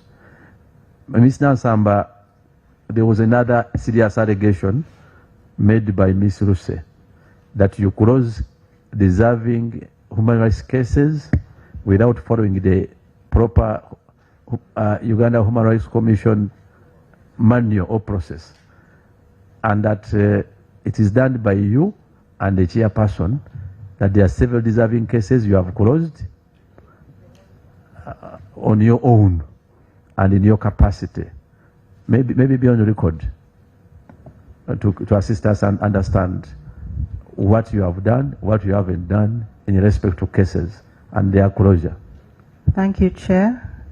I'm on record in an earlier session of this committee stating that I do not have the powers or authority to close cases. That authority lies with the Commission. I am guided by the Commission, and I communicate the position of the Commission in accordance with my role as registrar to the tribunal. How many cases have you closed since you took up that role with the guidance of the Commission, since they are here?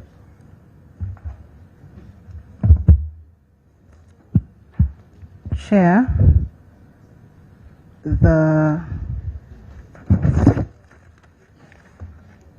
in the year 2025, which is when I took on the docket of director, yes, 136 files were heard at tribunal. 35 of those were awarded.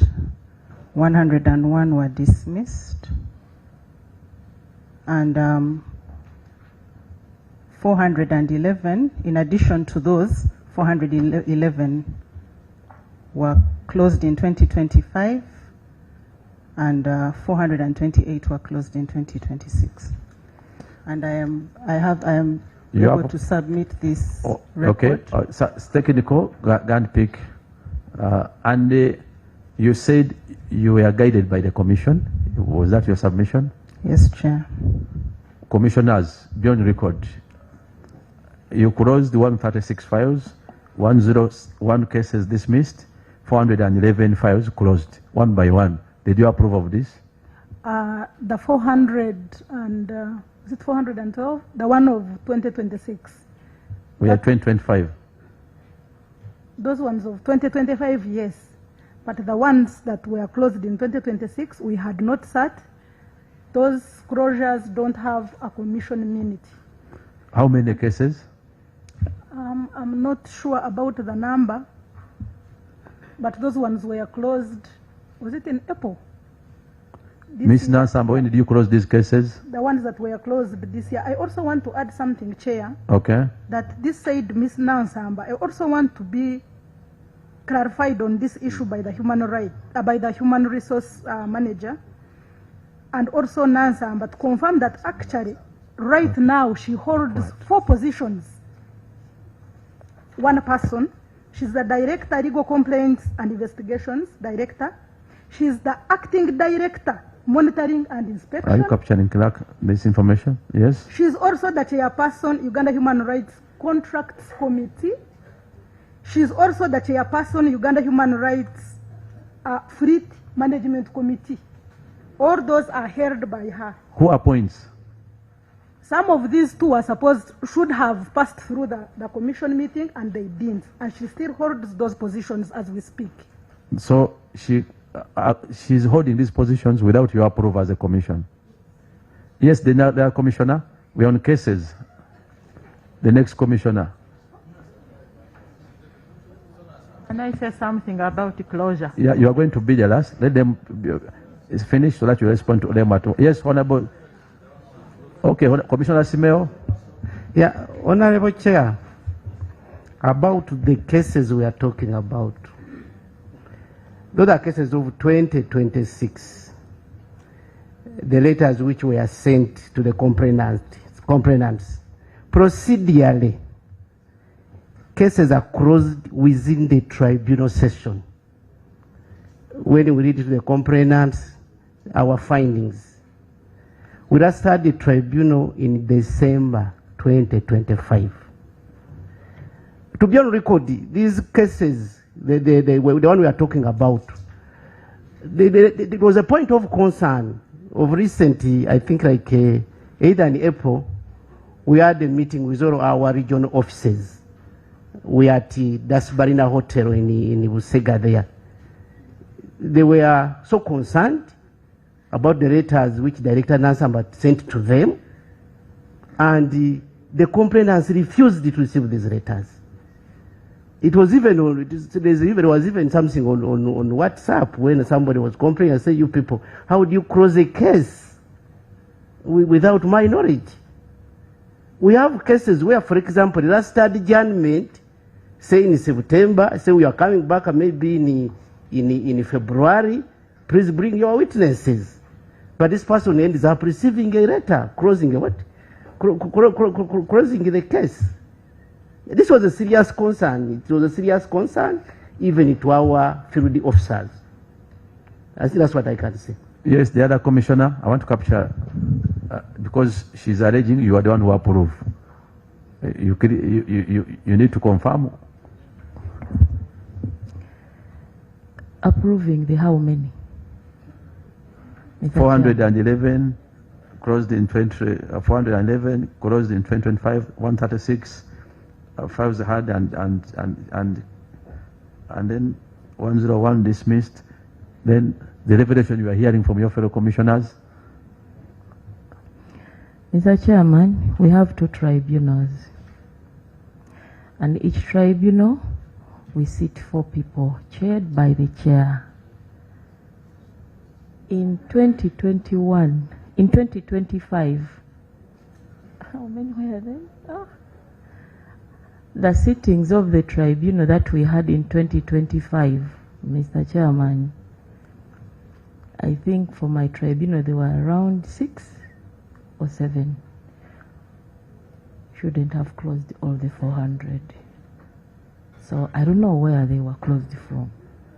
So you were surprised about the figure? Yeah, so, and we can't sit in a tribunal and dismiss 400 cases. No. Yes, the other commissioner, you have anything? If you add the matters we've had, they cannot even total up to 200. I think, Mr. Chairman, the simple calculation is this. How many cases did we consider in 2025? How many? Yes. And then, how many were awarded and how many were dismissed? When you add up, you see whether they total up to the total dismissal or closure. So I doubt whether the total amount of cases we looked at were even that number. They are fabricating. Yes, the other commissioner. They are fabricating. Thank you, Chairperson. Up to the year 2025, when the tribunal sits, we do consider all matters before us, and what we come out with at each tribunal is either the complaints are upheld and probably at the same time compensation awarded, or it is dismissed in the decisions, or it is adjourned for further hearing. So those cases, I don't have the numbers, but for all those cases which we had up to 2025, the records should be there. The ones which were closed, which were dismissed, it was done at the tribunal sittings. Commissioner Kaheru. Thank you, Chair. Chair, the chairperson of the Human Rights Commission presides over the tribunal function, and in that regard, many times she, in fact, takes the lead in authoring things like the decisions. She shares, and we go through, and we agree if we agree, and we share our comments if we don't. And Chair, I want to, in fact, we are lucky that the chairperson is also here, and I would want this to really fall in her remit, because my thinking is that the chairperson may have appropriately provided the guidance on what files need to be closed within her function. But let me also say this, that the administrative closure of files, especially those that may not meet a certain prescribed threshold before they get to the tribunal level, should be an administrative function which is subject to the Commission's established procedures. And I want to imagine that could have been done in that space, but we can take the benefit from the chair. Thank you. Maybe before let's get from the chairperson. There is another commissioner? Yes, Chair. With your permission, Chair, Honorable Simeo says he wants to add on, or I proceed? Maybe before Simeo, he had a question. It was me, but he wanted to add on, then I... Yeah, Honorable Chair, I have a copy of one of the letters, because we have to set the record very, very clear. If, with your permission, I can read this letter. From who? No, written, signed by Madame Pauline Nansamba. One of the letters closing one of the case files before the tribunal. So you will have a copy? Yeah, the copy is here. What I want to... Will you have the committee copy? Yes, I will. Okay, read. Okay, thank you, sir. The letter is dated 4th March 2026. Kindly note that one. We'll start the tribunal in December 2025. But the pictures to be very clear. When somebody comes up that the commission closed the what? Okay. The file. Okay, read. So this letter dated the 4th March 2026 is addressed to Mr. Kirere Godfrey of Bumbiri Village, Kikyo Parish, Ngamba Sub-County, Bondibujo District. Reference complaint number FPT, that is for Potro, Stoko 0046, Stoko 2017. Kirere Godfrey and Anthony Geno. Reference is made to the above complaint you lodged with the commission. You allege that on 3rd October 2017, okay, I can jump the details, but the most important point is here. Accordingly, the commission has decided to close the file, having determined that the evidence demonstrated the police officer acted in self-defense. That's the most important point, Honorable Chairperson, that at no one time we have ever sat as a commission, in this case as a tribunal, Ms. Nansamba, to close this specific file. Ms. Nansamba, using that as a case study, what tribunal were you quoting to close that case? Is that your letter? Thank you, Chair. I believe that Commissioner Kaheru has Just explained refer to the this letter. context. Is that your letter? And two, That is a letter of the Uganda Human Rights Commission signed by the Director, Complaints, Investigations and Legal Services on behalf of the Commission. And they are saying there was no commission meeting to determine that. Where were you getting that authority?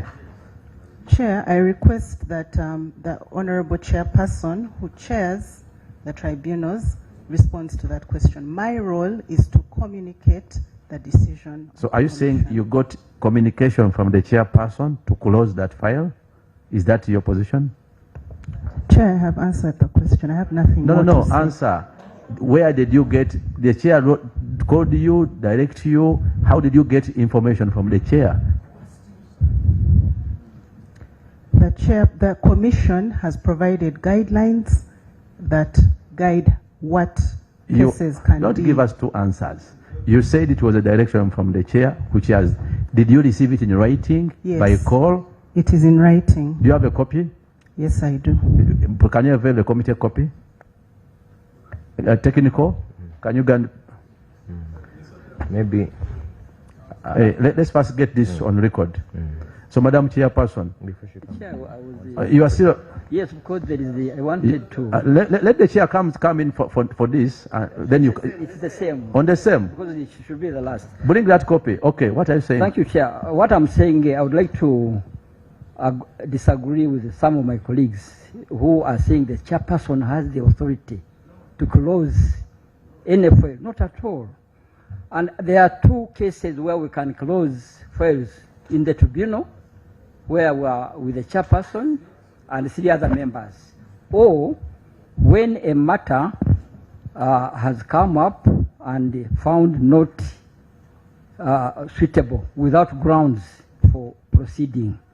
But now these ones which they are talking about are already files where people have been summoned with witnesses to come, and some are 10 years during insurgency time, during some confusion around violation of human rights. So when they say the commission has ever, we had never. We only close at the tribunal level. Now these ones are done by Honorable Nansamba, Director Nansamba, maybe with the backing of some other people, but not the commission. So that's what I wanted to make clear. Ms. Nansamba, the document you are giving us, it does not specifically say it is coming from the chairperson. It is actually addressed to the chairperson. You relied on which provision of it? Because it is addressed to the chair. Yes? You asked me if there is anything in writing, and that is, yes, that's the question I was asked. Because I thought there's a Can case. I clarify, Mr. Chairman? There's a case study of a case allegedly closed by you. The commissioners are saying they did not allow of such as a commission. You said you got instruction from the chairperson, and you said it was in writing. This one is a letter dated 15th September 2023. Yes. That provides the guidelines. It is to the chairperson, not from the chairperson. It references a meeting that provided those So you are guidelines. saying you used this letter to take a discretion and dismiss the case. Is that your position? Chair, I requested that the chairperson responds to that. I've given my submission on that. You are the one submitting this document. Yes, and I've explained to you what the document Beyond is. your explanation, you are saying you relied on this and accordingly dismissed the case. I did not dismiss. I communicated the position of the commission. Chair. A position that already exists. Chair. Okay. Chair, I pray this lady, if it pleases, ask that question again to her. It gets her letter, mentions it on record. We know what she's giving us in the letter, and then it's not on record. What has she given us? She was referring to the instruction. Because she your received to close question was the case. direct. A case is of 2026. She's giving us a document of 20. Return it to her to pronounce herself on the document. On the letter, and then you know what you want. Because I thought it is a directive from the chairperson, but pronounce yourself on your document. Read it on record. From the dates. This is an internal memo dated 25th September 2023, written to the chairperson of Uganda Human Rights Commission, signed by the then Director, Complaints, Investigations and Legal Services, providing an update on a meeting with all staff involved in the complaints management meeting. It refers to a meeting including regional human rights officers investigations, human rights officers legal, process servers, and staff of the directorate, referencing that meeting of 5th September 2023 and the guidelines that had been agreed on what cases should proceed to tribunal. So you based on that to close the case in issue? I based on the guidance, on this guidance. To close the case? To communicate closure, yes. And you are quoting a commission, that is 2023, and this is 2026. Yes, Chair, that is the intent of this document that I wish to go on record. Maybe what we need to come out clearly regarding closure, because Commissioner Kahero had mentioned that, sometimes there is some administrative threshold. If you are to look at it practically, when you go to Uganda Human Rights Commission, a person narrates their ordeal while a commission staff takes the details and opens a file. This is in contrast to courts of judicature, where a person files pleadings with UHRC many times, and you'll guide if I'm wrong, it's UHRC which records the statement. Absolutely. So where someone waits for 2, 3, 4, 5 years awaiting a hearing, and then all they get is a letter.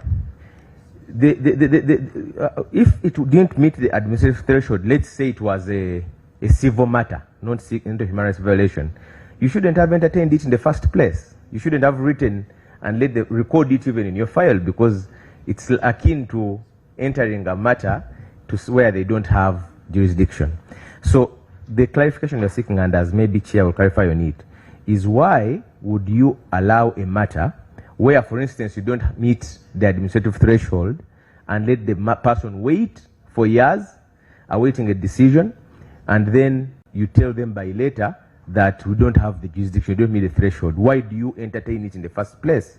The letter cited by Commissioner Smell talked about evidence, and I wanted Madam Nasamba to own it up if it's possible, because the letter was saying, according to the evidence, you don't.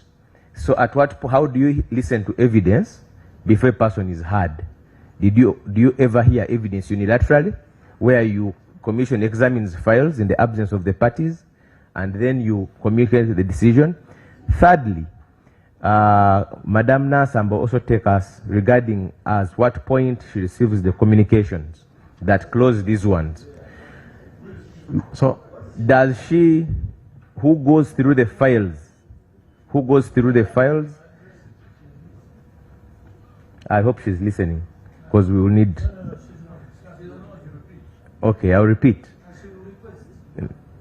Yes, I want clarification on those two issues. That one, do you ever interrogate evidence in absence of the parties, where a person says, we've reviewed the evidence, you don't satisfy? How do you interrogate evidence or look at evidence in the first place of a person's file and make a decision unilaterally? Thirdly, regarding the communication of what files to close, do you receive a list? We want to know whether you received a list in writing that please close all these ones, or is the communication oral? We would like to get that evidence that I received communication, because 400 files, I don't think it was oral communication. I want to imagine it was a written communication that close these files or communicate to these people. How did you get to the decision? Maybe, I don't want us to lose track.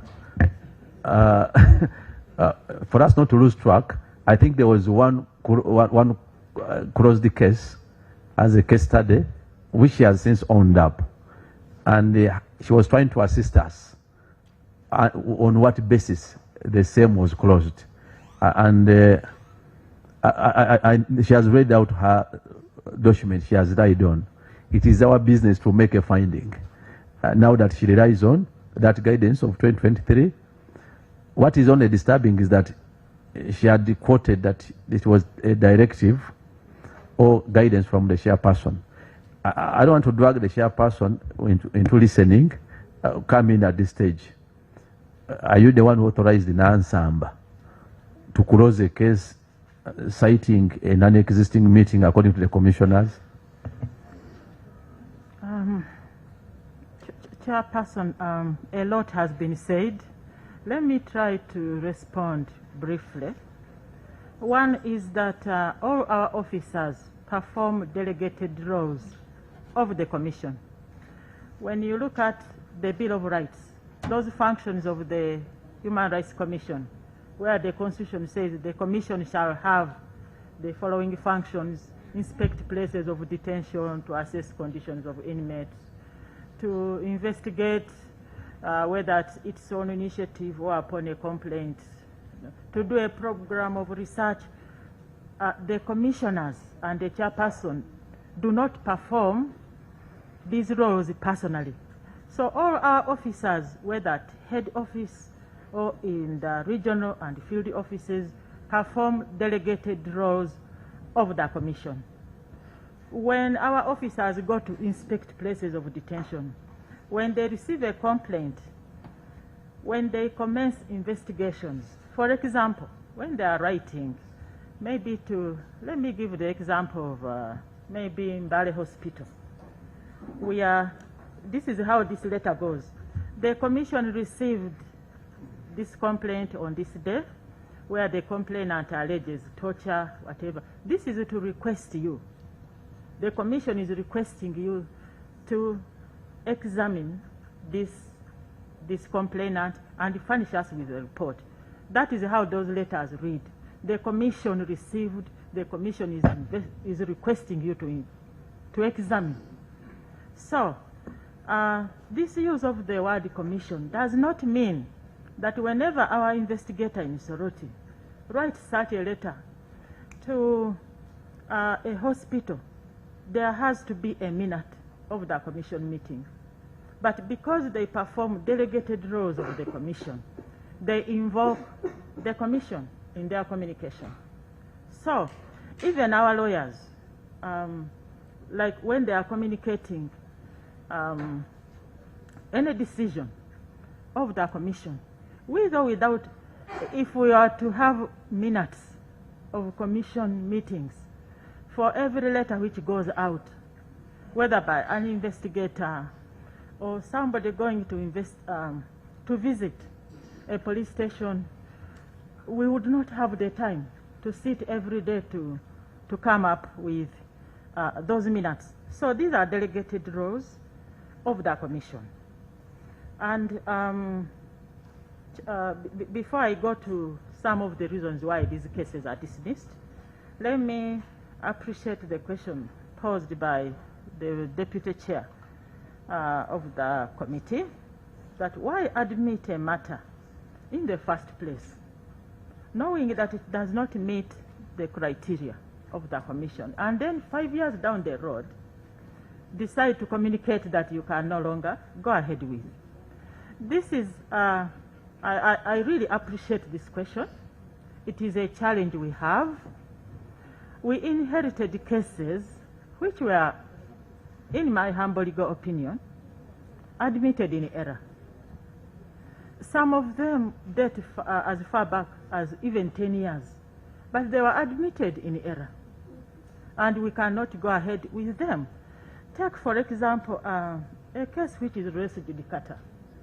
Maybe in the course of scheduling this matter for hearing, or after commencement of the hearing, the Attorney General, let me say Attorney General because almost all these cases are against the state, brings evidence which is irrefutable that this matter was adjudicated upon. Let me give the example of Luwero, because that one I even have a record. This court sitting in Luwero on this day heard this matter and decided, and this person was actually compensated. And so at the moment you realize it is res judicata, you don't convene a commission meeting to get a minute before you close that matter. We agreed, and maybe in the future I will bring to this committee copies of our decisions, which were even signed by members of the commission when we were dismissing cases, or even proceedings, where we decided that we must have a criteria on which cases meet the threshold for a hearing. We have agreed, and this one is in so many decisions. I can submit copies to this committee. We agreed that where upon commencement of hearing a case, we discover that the complainant has relied on forged medical reports, that hearing must terminate. One is we don't want to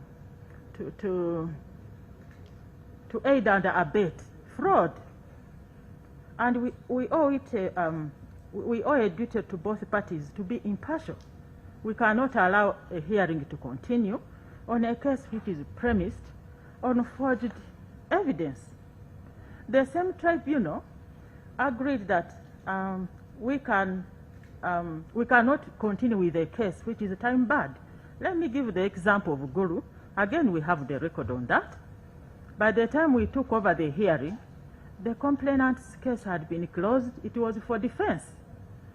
And as we were preparing to hear this matter, I discovered that the case was admitted, like, I think it was time barred by over 2 years. So, given that we are a resource-starved institution, you can't convene either a commission meeting or a tribunal to determine that you cannot hear this matter. It's time barred. As I go through the files, if I discover that this matter was brought against the wrong party, in this case, most of these cases are against the Attorney General. If you read the statement of the complainant and discover that he was beaten by a mob and that the police came in to rescue this person, and unfortunately he died in the hands of the police, and the case of violation of the right to life has been brought against the Attorney General, why wait to go through a full hearing? Yes, Honorable. Thank you, Mr. Chairman. I just need to understand from the chairperson.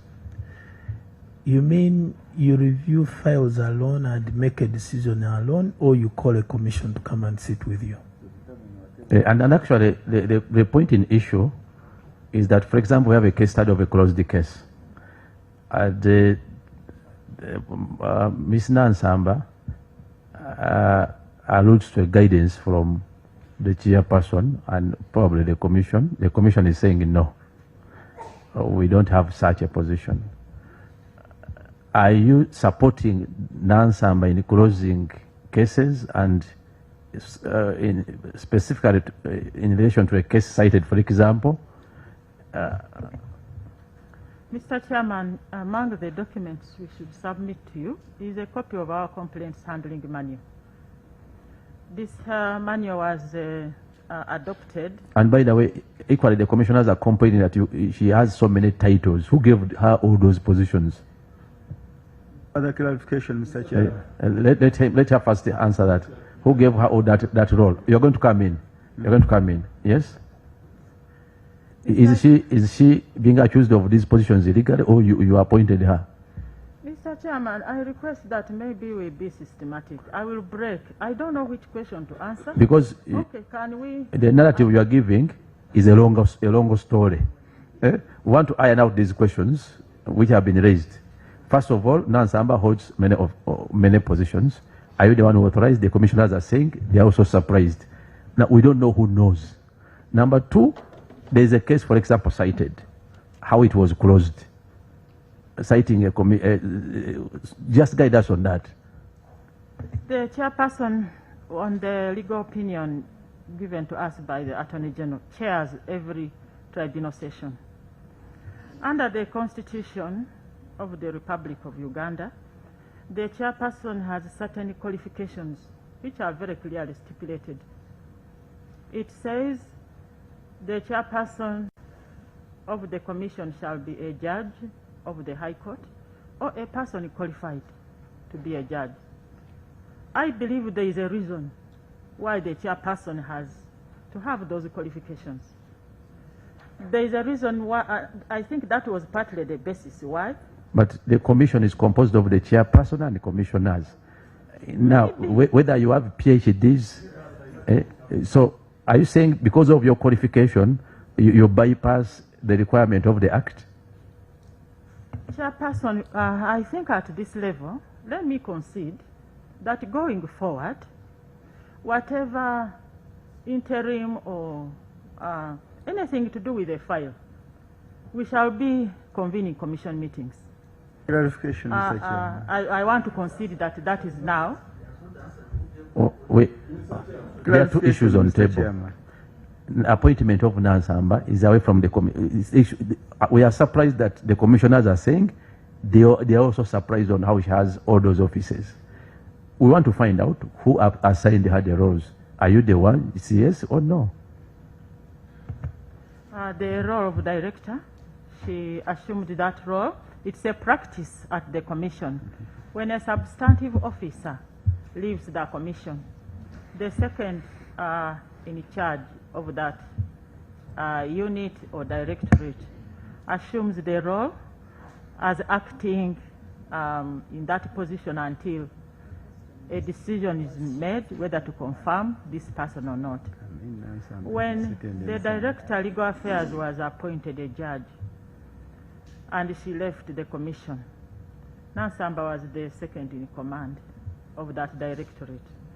So she assumed the role until we confirmed her. And the other one was... she has the three titles. Three titles. Four. Directorate, again, of monitoring and inspections. The director of monitoring and inspections resigned that role and got an international job.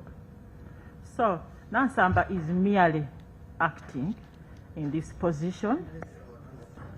I think what I need to understand is it you who assigned her minus the involvement of the other commissioners or into those roles? I think that is the answer we need.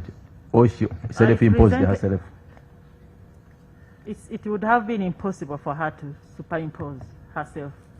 I presented a suggestion to the commission meeting and it was upheld. So these commissioners are deceiving us? Yes? beyond record. You are deceiving us. They give you a suggestion. You approved her, and you are here denying her. Chair, I want to go on record on that. If the chairperson can recall, I talked about some people who take responsibility. One, I had talked about the acting secretary here, Mr. Kamadi, who was in red, I think research education, that he could go and be a director in M&I. It was refused. He's a capable man. Another one, that we have a senior lawyer, Bagota. We have Priscilla Nyarugoyi, who had been in that directorate. So I think like how Margaret Ejang was saying, things will be discussed, they end in that format. So that's why we say it was not wrong somebody to hold two portfolios when others are there and capable. I think the issue is, she says she brought it before the commission and you approved, and then you are here denying. No, some of us, you know, it is about consensus, as they call it, so it could have been taken in that manner, but it was an irregularity. Procedure. Yes, procedure. Thank you, Chair. I think, Chair, it would be procedural right if you put a question before the commissioners to simply say yes or no, rather than taking us in history, which will not help us. To save time, thank you very much. Yes, Honorable Kim. Thank you, Mr. Chairman. First, if there is, if the chairperson is saying that Madam Nansamba was approved by commission, it's not a hearsay. Can they produce minutes of the approval to make confirming that approval? It is just easy. Number two, Mr. Chairman, the chairperson said. Now we're asking Nansamba to produce minutes. Yes. Appointing her. Who assigned the account? No, the chairperson. Accounting office. Yes. Who is responsible? Because it's not a hearsay. It's the secretary. If anyone was approved, there must be minutes of approval. Accounting officer, we need the minutes. Yes. Yes. Thank you, Mr. Chairman. First of all, I'm a little bit disappointed by the person of Nansamba being a lawyer and a director legal now. And I hear compliance to write a letter dismissing a case, and in the letter quoting, if I had the very well Commissioner Smell saying, accordingly, the commission took a decision, something like that. But by my understanding of that clause, it is that the commission, having heard from what was presented, took a decision to dismiss the case. Now, the commissioner is saying, we did not sit since December 2025. The case was dismissed in March 2026. You can imagine. And now, after that, I heard Nansamba saying, we were, at first she said, she got directive from the chair. And then when you asked her to present the document, she brought a document of 2023. And I've listened to what the submission of the chair. She could not come to this later. Mr. Chairman, I don't know whether you are following. I was saying I listened to the chair. I did not hear the chair pronouncing herself on this specific case that was dismissed. For me, normally, I want to advise the witness that once we lose track of your submission, when we are retreating to write a report, it affects you. I feel that this issue, Mr. Chairman, I feel that this issue of the case that was closed, among others, because I'm hearing 400, I'm hearing 123, so that means there are a lot of cases.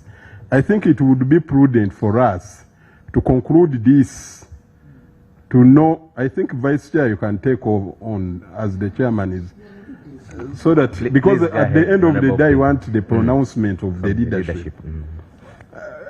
I think it would be prudent for us to finish this case that has been cited, and that one will help us on determining the other cases that they closed or they did not close.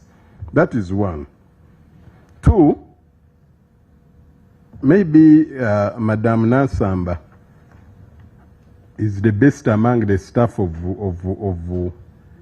the commission. But even if she was, you cannot assign her, because she's an individual, the role of monitoring and inspection, the role of the director, legal and compliance, the role of what? 4 roles.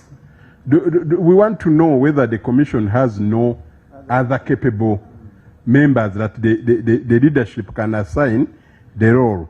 Then lastly, I want to go back to the chairperson. Is it chairperson or director? HR. She is the other one, I think. How do you, in your capacity as the head HR, how do you process the recruitment? Does a member just come and head the hunt and say, please appoint Mpindi, Director Finance, URA, and then you as the Director Human Resource, you just give the contract and someone begins enjoying the office? Can you tell me how you process the recruitment of the staff of Uganda Human Rights Commission? I think the questions were too many. Yes. We are too many. Chairman, allow me to okay, say I take Madam responsibility. You be on the record. Yes. I want to tell this Chair, committee before she... no. Yeah. Chairperson, proceed. I take responsibility for each and every case which was closed or dismissed, or interestingly, no one is talking about those we allow. There are cases which we uphold. So I want, as a chairperson of the commission, and as the person who chairs every tribunal session, I want to personally take that responsibility. If there is any sanction to be imposed on anyone for closure or dismissal of cases, I want to own that sanction, Mr. Chairman. But you see, Madam Chair, if you can allow me for a minute, it is okay to take responsibility after ascertaining whether what is said is true. Otherwise, I think so the way we are moving, Mr. Chair, on that very matter. The way we are moving, on that very matter, Mr. Chair. When a witness concedes and take responsibility, 1 minute, I will not Mr. open up that. 1 minute, Mr. Chairman. No, I will give you on another issue. I think on the issue of cases, she has taken responsibility. But Mr. Chair, she has taken responsibility, and let's interrogate the other aspects. No, Chair. we have to find a way of moving. Chair, we have to move, but Chair, you are raising up your hands late. Chair, please. Now she has already taken responsibility. Chair, please. Clarification. Honorable Chair, as we've heard a lot from Nansamba, I just wanted one clarification to help us during report writing. One clarification from who? Particularly, who is somebody? Chair did like this. Now, clarification from who? Honorable Chair, I need a clarification from Madam Nansamba to guide us or help us, especially me, while we are doing report writing, to avoid these perception errors. First and foremost, the kind of positions that have been allocated to her in terms of acting and maybe the one of contracts committee, which anyone would have taken up, really gives me an impression that maybe she's a super performer. So in in her submission, she didn't give us sufficient light on where she has been successful in terms of managing cases. I wanted her to speak on the other side. Maybe the matters we are interrogating of cases that are well concluded. No. The matters we are interrogating are audited, and we have the details by the Auditor General. We are trying to ascertain as to whether the right process was actually followed. As regards her appointment, I think we got from the HR some documents on record, and as regards to the assignments, I think we can just compare the submissions of one of the witnesses, Young, her revelation, and now the responsibility that has been taken by the chairperson. And because to open it up will be. There is a big question there, Mr. Chairman. Every question is big. Mr. Chairman, Mr. Chairman, Mr. Chairman, because now, when your member, allow me to say this, when your member raises a question to a witness, I think it is proper. Maybe let me first get for the witness to respond. Let me first, because how are you going to write a report? Now, where we are interrogating issue by issue, and we don't have a congestion to deal with the congestion of issues. We sort one at a go, because as we interrogate, we are guided by the audit report. Of course, there are some questions outside, and we don't want to lose those which are very important. The Auditor General cited issues of closure, these cases, and what we are left to find out is which process is followed. Now that the chair has taken responsibility, I don't want to drag on that when we have also other issues they have to respond to.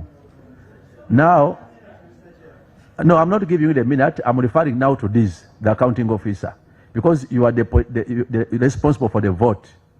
You must pronounce yourself on now all these as the accounting officer, as the responsible party to the vote. Mr. Chairman, the chairperson has responded to that, the issue of case management, and she's the chair of the tribunal. Okay, you raise it after. Let the accounting office, yes, accounting officer proceed.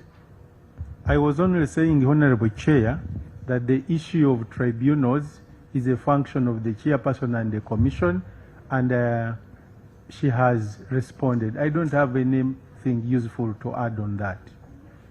Hakim, what was your addition there? Yes, Mr. Chairman. Because the accounting office, the chairperson, Human Rights Commission, has taken responsibility over the cases which were closed. Now there is a big question there. If you have taken responsibility, what is the fate of those cases? You decided to make a decision, you as an individual. Were they handled fairly or in a justice manner? What is the fate of those cases since that you are now taking responsibility of them? Madam Chairperson. Okay, let me accord her a benefit of doubt. If it pleases Chair and the committee, I can carry those files of those cases which we closed, and this committee can review those files and maybe make a decision. But to answer this question... Chair, order. No, wait. What is your order? Honorable Chairperson, Madam Wangadia. Chair, is she in order to ask this committee for a mandate that is not ours? Okay. To handle. Let me first listen. What were you saying? No, Chair. She should behave with us very well. She's an honorable person. This is your responsibility. Well, noted. Because she's being defended, now she's beginning to answer us recklessly. Madam.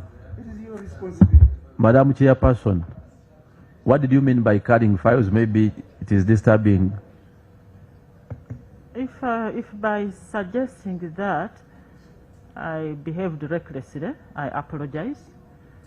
But I think what I was saying is that for each one of those files which were closed, or where the hearings were terminated, there is a very good cause. And the best way, because there are many, the best way to... Maybe, Madam Chairperson, I think the Commission has power to close a case. The question we have, can a single individual close case as the case is? Maybe, why is it that non-samba is cited in closure of cases? Yeah. Whether there is merit or not, but why empower one person to have to carry the fate of very honest and innocent applicants or petitioners to the Commission? I think that's where the issue is. Chairperson, it's why I mentioned the complaints handling manual. Those letters which, let me say, director has been signing, by the way, even her predecessors, the previous directors of complaints, investigations, and legal services used to sign those letters on behalf of the Commission. They are not non-Samba's letters. I think we are not after the issue of signing, but the decision to... The complaints handling manual addresses that issue. If I suggested that maybe we share that manual again, I don't want to sound reckless. Maybe what you can advise. Madam Chair. No, not everyone should be on the microphone. Let's have order. Wait. Let's have order. Yes, Honorable Daki. Yeah, just as the way forward, I think what we do, you see, why they wanted you to be for as a tribunal to determine is to avoid bias, to ensure there is a fairness. So what you do, the cases that you closed alone, you can bring back all those files, call your commissioners, constitute a proper tribunal, and then review them and decide whether you need to close or to continue with the case. I think that's the best solution. Yes, Honorable Nangoli. Mr. Chairman, thank you for the opportunity. Mr. Chairman, our procedures here are very clear that before you access the microphone, you must go through the chair. It's good that you have given me the opportunity. Mr. Chairman, in addition to what Honorable Nakia said, Honorable Chairperson, what the commissioners have raised, they have very right. Whatever you people did with Madam Nansamba was okay, but the procedure used was wrong, because you know it very well. That's why we are asking for you to give us, you don't need to bring here the files, but we need those cases in particular, with illustration how they were handled, so that we can refer them to the Commission for review. It's not that you bring us here to review them. It is not our mandate to review them, because I heard you saying that you are going to bring them here for review. No, you need to go back on the drawing board and sit with the commissioners. At least 3, because that's the law. You are 5, 7, at least 3. Yes. And then you review and see, you get back to us. You will just come here and report that this is what we have done. Thank you so much, Mr. Chairman. So maybe before you get obliged, it was advisory. We haven't yet made a finding. Our principal duty is to interrogate and make a finding. So you may take the advice, but not as a committee advice. We shall make a finding, because our duty is to investigate and make a finding. Now, Honorable Simeo, your hand is up. Honorable Chair, you know I'm a Christian, and the Bible says, speak the truth, and the truth will save you. Well, let us be on record. Are you starting to say the truth, or you want to add? No. I'm adding on the truth, because I'm under oath. Okay. UHRC has got 12 regions across the country where we have these tribunals. We have an office in Kampala, an office in Jinja, an office in Soroti, an office in Moroto. I want to be on record in Moroto, in Igulu, in Irira, in Arua, in Hoima, in Fort Potro, in Masaka, in Mbala, and Kavali. The letter I read to you, which I have submitted, is for Fort Potro. Procedurally, this file was supposed to be closed in Fort Potro during a tribunal session. That is our practice. As honorable members have mentioned, if a mistake was made, let us own it up. There's nothing to hide. Are we together? It has to be in a tribunal session among the 12 regions across the country. That is the normal procedure. Thank you, sir. But, person, Madam Chairperson, what are you saying? I have considered, I have said I take responsibility for the decision to close any and every case which was closed ever since I took oath as a Leave alone the closure. Are you also taking responsibility of any wrong procedure used? I do take that responsibility, Mr. Chairman. Okay. So I think she has.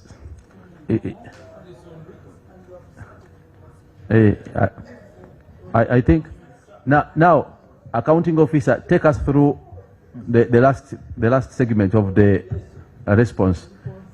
Just to put on record on the unimplemented procurement and the expenditure of 70.41 million, the former accounting officer, Ewan Margaret Rusejang, also considered on record and took responsibility for the diversion for the procurement of this furniture as opposed to partitioning. For members, I think you recall. So we move away from 213, you move to 214 and finish 2 because we already handled the 3. Give us your quick responses before we get involved on this matter. Thank you very much. Let him first respond, then we open up at once. Thank you very much, Honorable Chair. 2.1.4 was on low bidder participation. Honorable Chair, this had to do with procurement processes for the construction of UHRC Moyo field office, and it was in respect to procurement of electrical, mechanical, and external works for Moyo and the construction itself. Honorable Chair, the Commission at first enlisted, advertised for, it called for, through call for quotations, people to construct our Moyo field office, and there was no response. A second attempt was made, and only one of the 5 bidders in each case responded.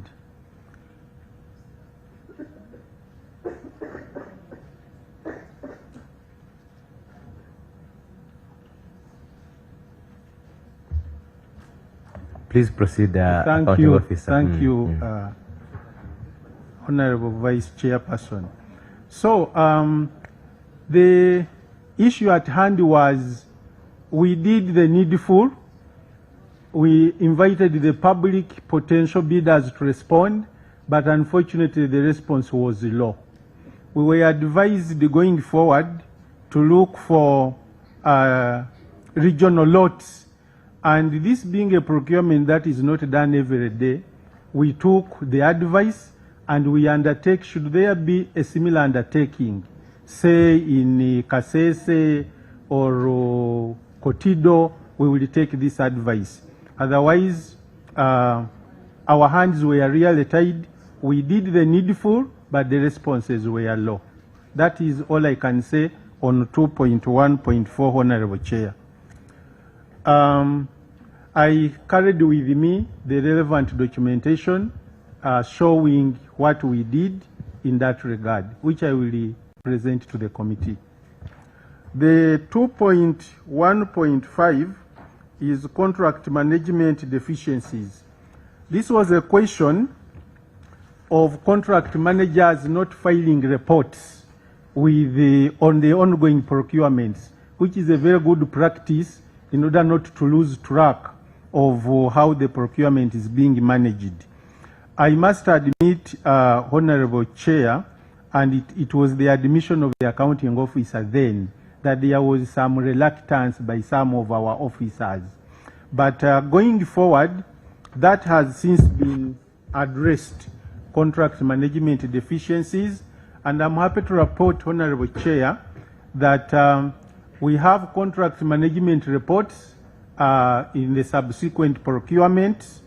For instance, the contract management report in respect of construction of Moyo Field Office, dated 3rd March 2026, the contract management report for hotel services for human rights training workshop for prisons officers, dated April 4th August 2025, contract management report for staff organization development workshop, the regulatory impact assessment for the national civic education, among others. Have you availed with They are copies of all that? here. They are all here. Whatever I'm mentioning, Honorable Chair. Have you availed our secretariat? I avail them after speaking to them. We've come with them today. Okay. Yeah. So there was a reluctance in that regard, but we have since strengthened this, and we pledge to continue doing better in line with what I've just presented. Honorable Chair, the 2.2.3 was failure to dispose of vehicles that had exceeded their useful lives. Mr. Chairman, we did not dispose of these vehicles according to the explanation given by the former accounting officer, was because of poverty. There was a fear to dispose of the only available vehicles, which was not right, but the situation forced the commissioner at the time to do that. And the Auditor General advised that the commission should seek more funding from Ministry of Finance, Planning and Economic Development to purchase vehicles. Yes, procedure. Thank you, Mr. Chairman. Mr. Chairman, I'm not seeing the clerk to this committee. I don't know who is recording what the accounting officer is submitting. Are we there for proceeding well in that, under that arrangement? Mr. Chairman, also another point to note. It is supposed to be internal, but Mr. Chairman, the reality is we have an entity that has waited for the last 2 hours. Mr. Chairman, even if you are the one, you go, you are a lawyer, you know it. You go to court, you are expected to appear at 2, and then they usher you in at 5. By the time you are ushered in, even the information that you would have got would have disappeared. Need to do something, Mr. Chairman. We have interacted with this entity for long. Regarding the last one, Thank of you, course, Mr. we're trying to finish up with the HRC such that we handle the.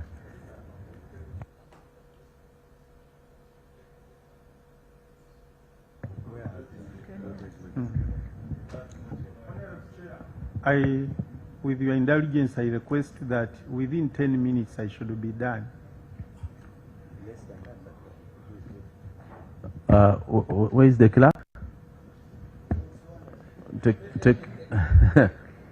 Technical team, where are you? I think we have a problem with it.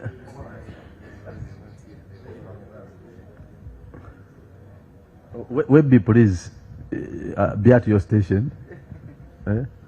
You conclude in 5 minutes. Chair. Just go direct to your responses. Okay. The details are captured in the report. The issue of vehicles, we proceeded and sought more funding from government, which is detailed in the 10.4 billion supplementary, which was eventually became part of the MTEF. And I'm happy to report the Commission has now procured since 2024-2025 21 vehicles, and subsequently disposed of the old fleet. And we are continuing with that trend. Even in this financial year, we have received funding to buy 3 more vehicles. So we are on good track on that one, Honorable Chair. And the proof of this is contained here, which I'm submitting to the committee. Honorable Chair, the other aspect was underutilization and improper reporting of the Commission land, and in particular Buganda Road, Masaka, Soroti, and Lira. I had explained this in our last appearance, but for refreshing ourselves, Buganda Road, we are on course.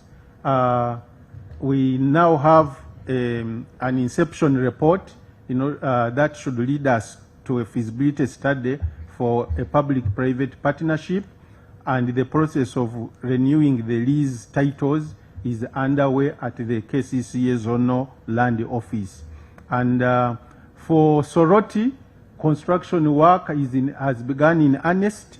We contracted technical officers from the Ministry of Works and Transport who are helping the Commission in this exercise. Last financial year, JELOS released 100 million, which has helped us with architectural designs, bills of quantities. JELOS has undertaken to provide 1.6 billion in this financial year, and that construction should go on well. Masaka, we faced a challenge because of the Mutukula-Masaka Highway, and we are in negotiations with the Ministry of Works to allocate us another piece of land. And regarding Lira, we are also progressing with the transfer of title, but when there was change in leadership at Lira, we faced some challenges which we are following up with the Honorable Minister of Local Government. The proof to that is also, I have a special file on land. Honorable Chair, this is a file on whatever I've said on Masaka land, which we are leaving with the committee. Soroti, equally we have a special documentation for what I've said. And also Buganda land, Buganda Road, it is here, including the draft, sorry, the inception report.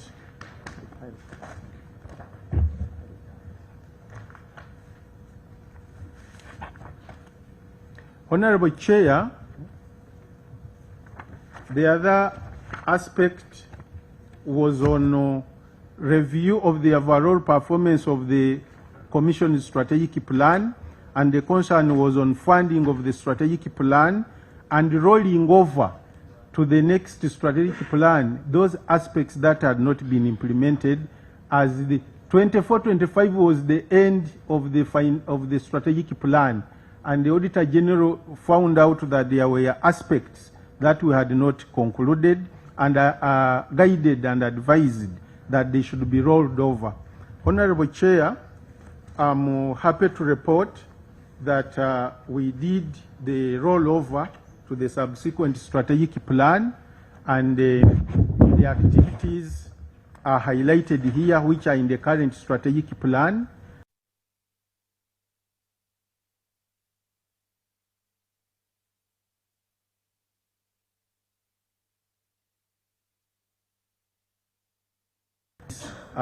File.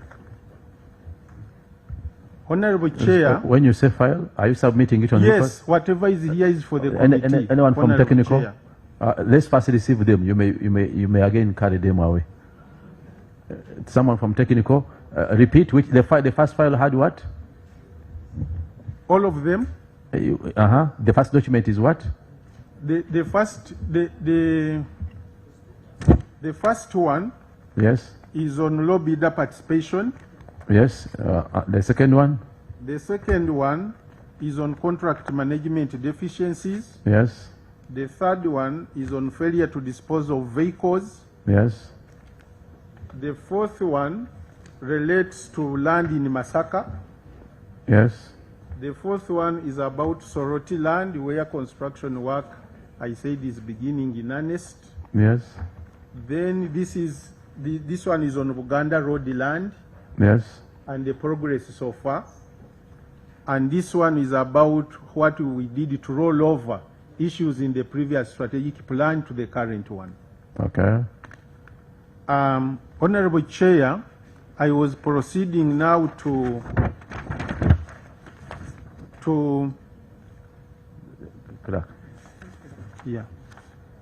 review of the implementation of the strategic plan in terms of targets.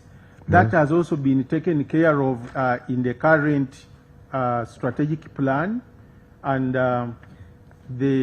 with me here, I have what we reported to this Honorable Parliament in our last year's annual report to Parliament. And we have clearly detailed how that has been taken forward on these pages. which I would also like to hand over to the committee. Yes. I'll hand over to her. Don't press there. It's someone from technical.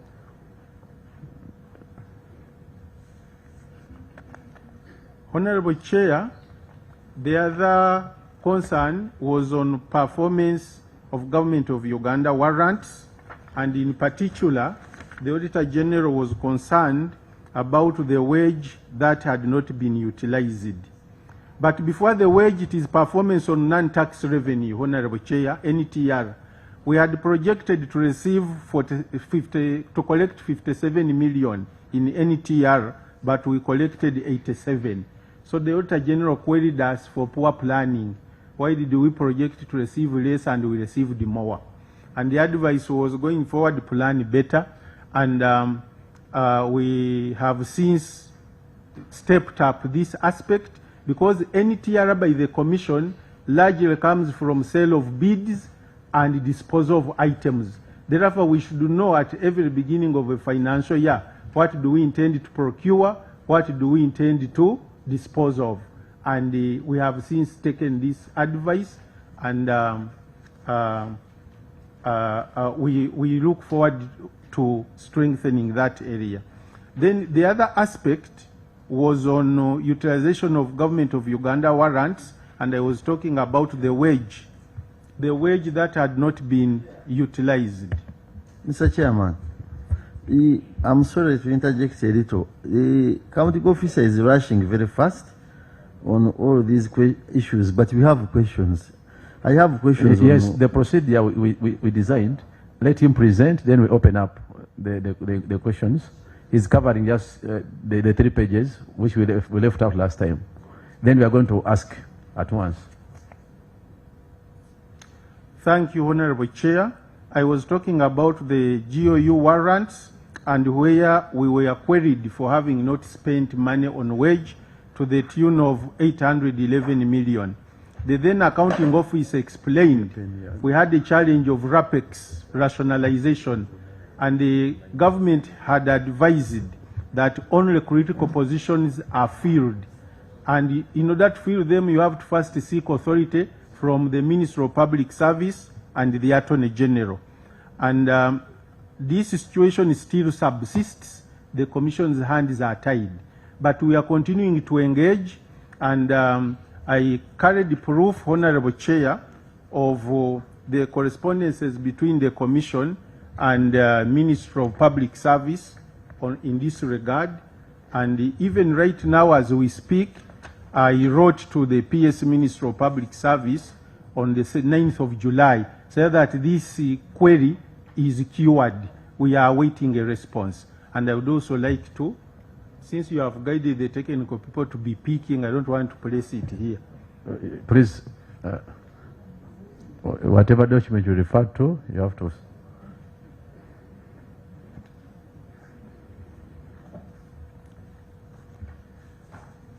Honorable Chair, the other aspect was on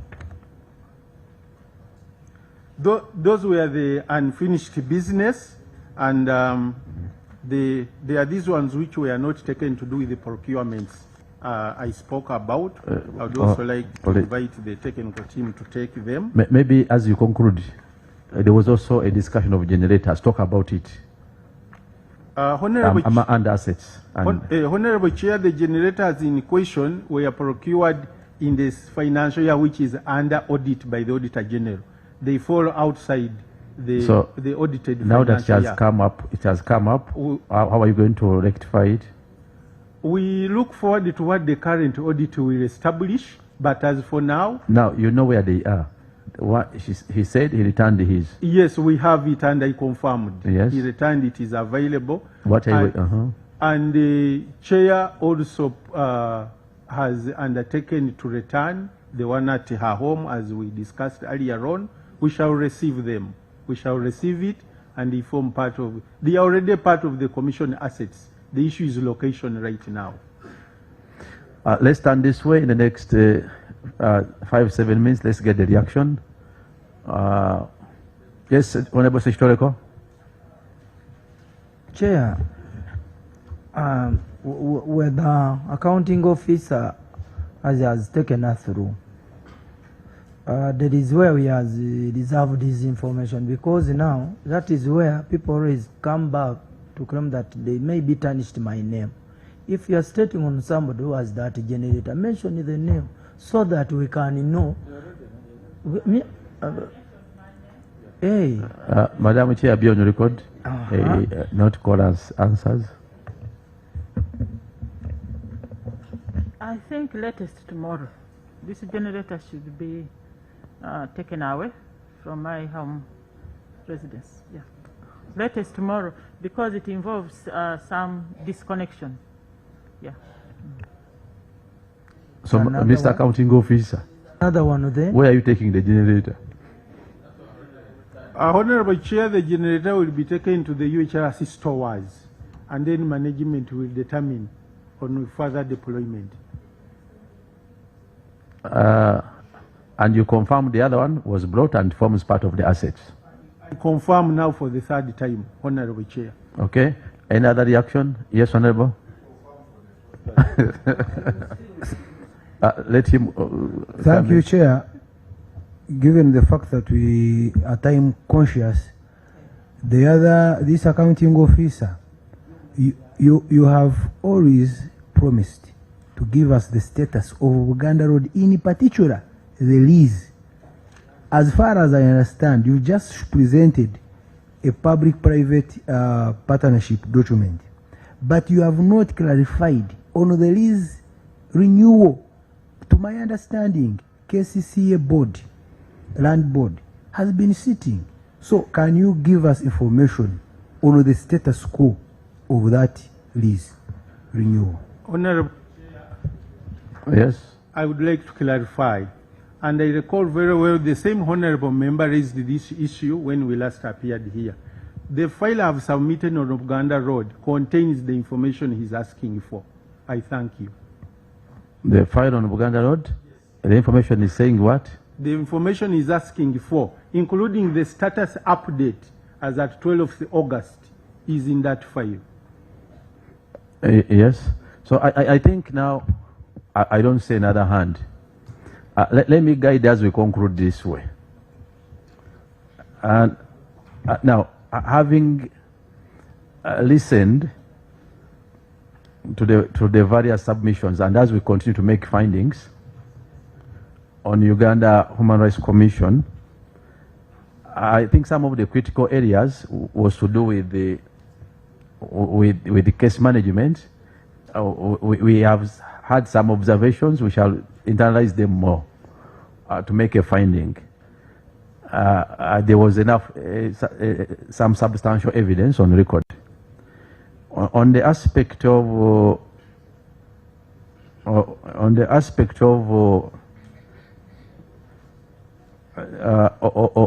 some expenditures, we have on record the submission and clarification by the former accounting officer on the 70.4 million. She owned it up and took responsibility, much as there was a deviation from the planned activities. So she took responsibility and opted to account for what was done. On the aspect of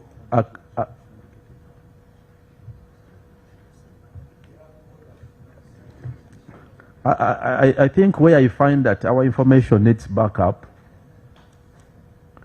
I assigned the CIDs to. Did you access the bank statements of Ms. Nansamba and Doreen? Yes, just the account for now. Honorable Chair, to pick those statements. I mean accessing the account number. To access those account numbers. Have they disclosed? We need to get it from maybe a paying officer who knows the very account where we are supposed to investigate. She can give us any accounts. Like, you may have like 10 accounts. I can pick any fake accounts and I give. So there we will be doing nothing. Accounting officer, we want the account numbers for this year in issue, 2024, 2025. Yes, Chairman. Yeah, actually, maybe as he's saying, it actually makes sense also if you write to all banks so that they give you statements, because it may not be only one account.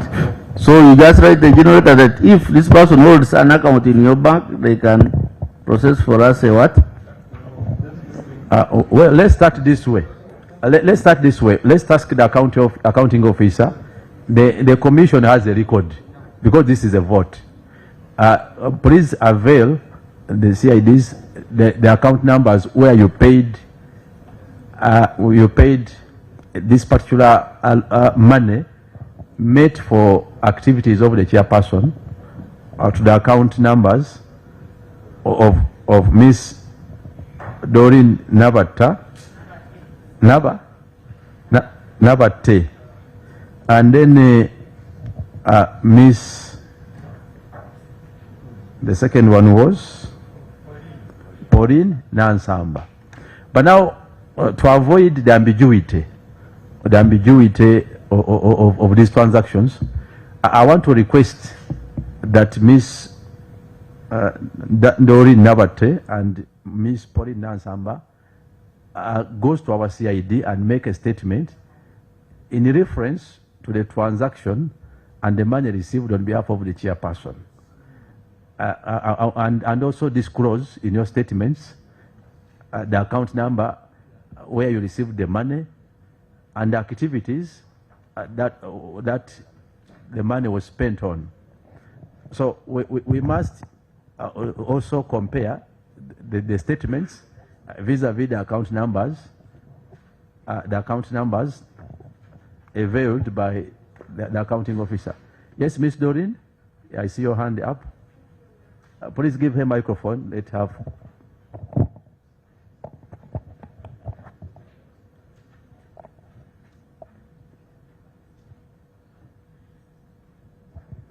Thank you, Honorable Chairperson. I'm seeking clarity. Do you mean financial 2025-2026? What I need now, we will mention, because you're on record confirming that you have received money for activities of the chairperson on your personal account. So you make your own statement from the time you started receiving. I think you said from towards end of 2025. That was the first, around August. And just the officers will assist you in which findings we are looking at. And because that statement will now substantiate for us the money you received, what activities was it used for, and then because we are interrogating aspects of expenditure, and which have been a bit reviewed as questionable, and these will assist us to make a finding and appropriate recommendation. I would have required also the chairperson to make a statement, but now that those who received the money have not refused, they are only trying to justify. Let's get statements from your personal assistants. By the Miss Wangadia, do you confirm that she was your PA? Miss Nansamba, and this one you confirmed already. Do you confirm that these were your personal assistants? I didn't know it was an issue, Mr. Chairman. I do confirm. Okay. And just to offset so that we don't disturb you again if you call it disturbance, are you aware of the money they received, and did you account for it, or they accounted for it? I don't remember the amounts, but I'm aware that they received money for activities in my office. Okay. So let the two personal assistants, as by then, go and make a statement. It will assist us to make appropriate inquiries. For Uganda Human Rights Commission, we continue with our investigation. I want to let you off for now.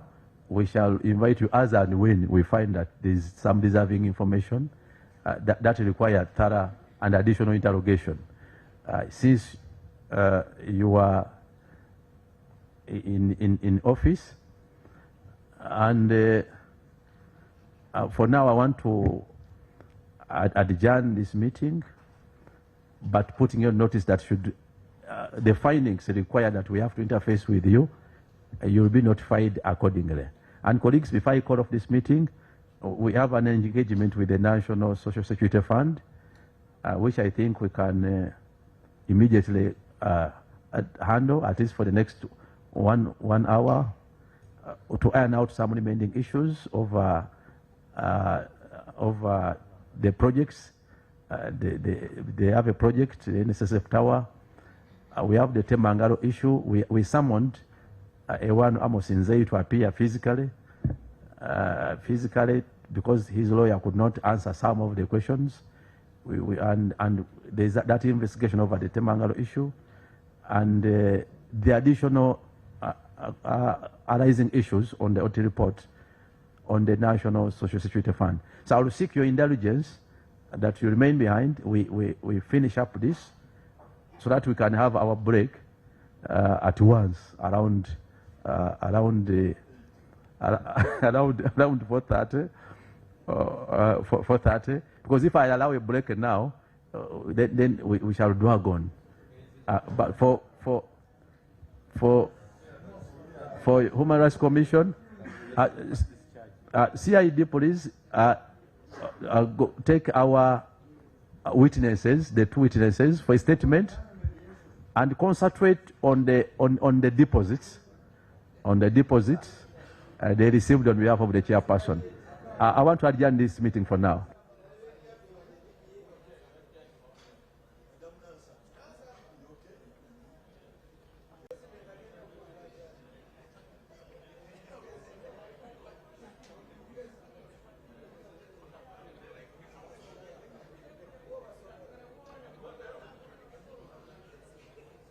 Mr. Chairman, why don't you allow me, on behalf of my delegation, to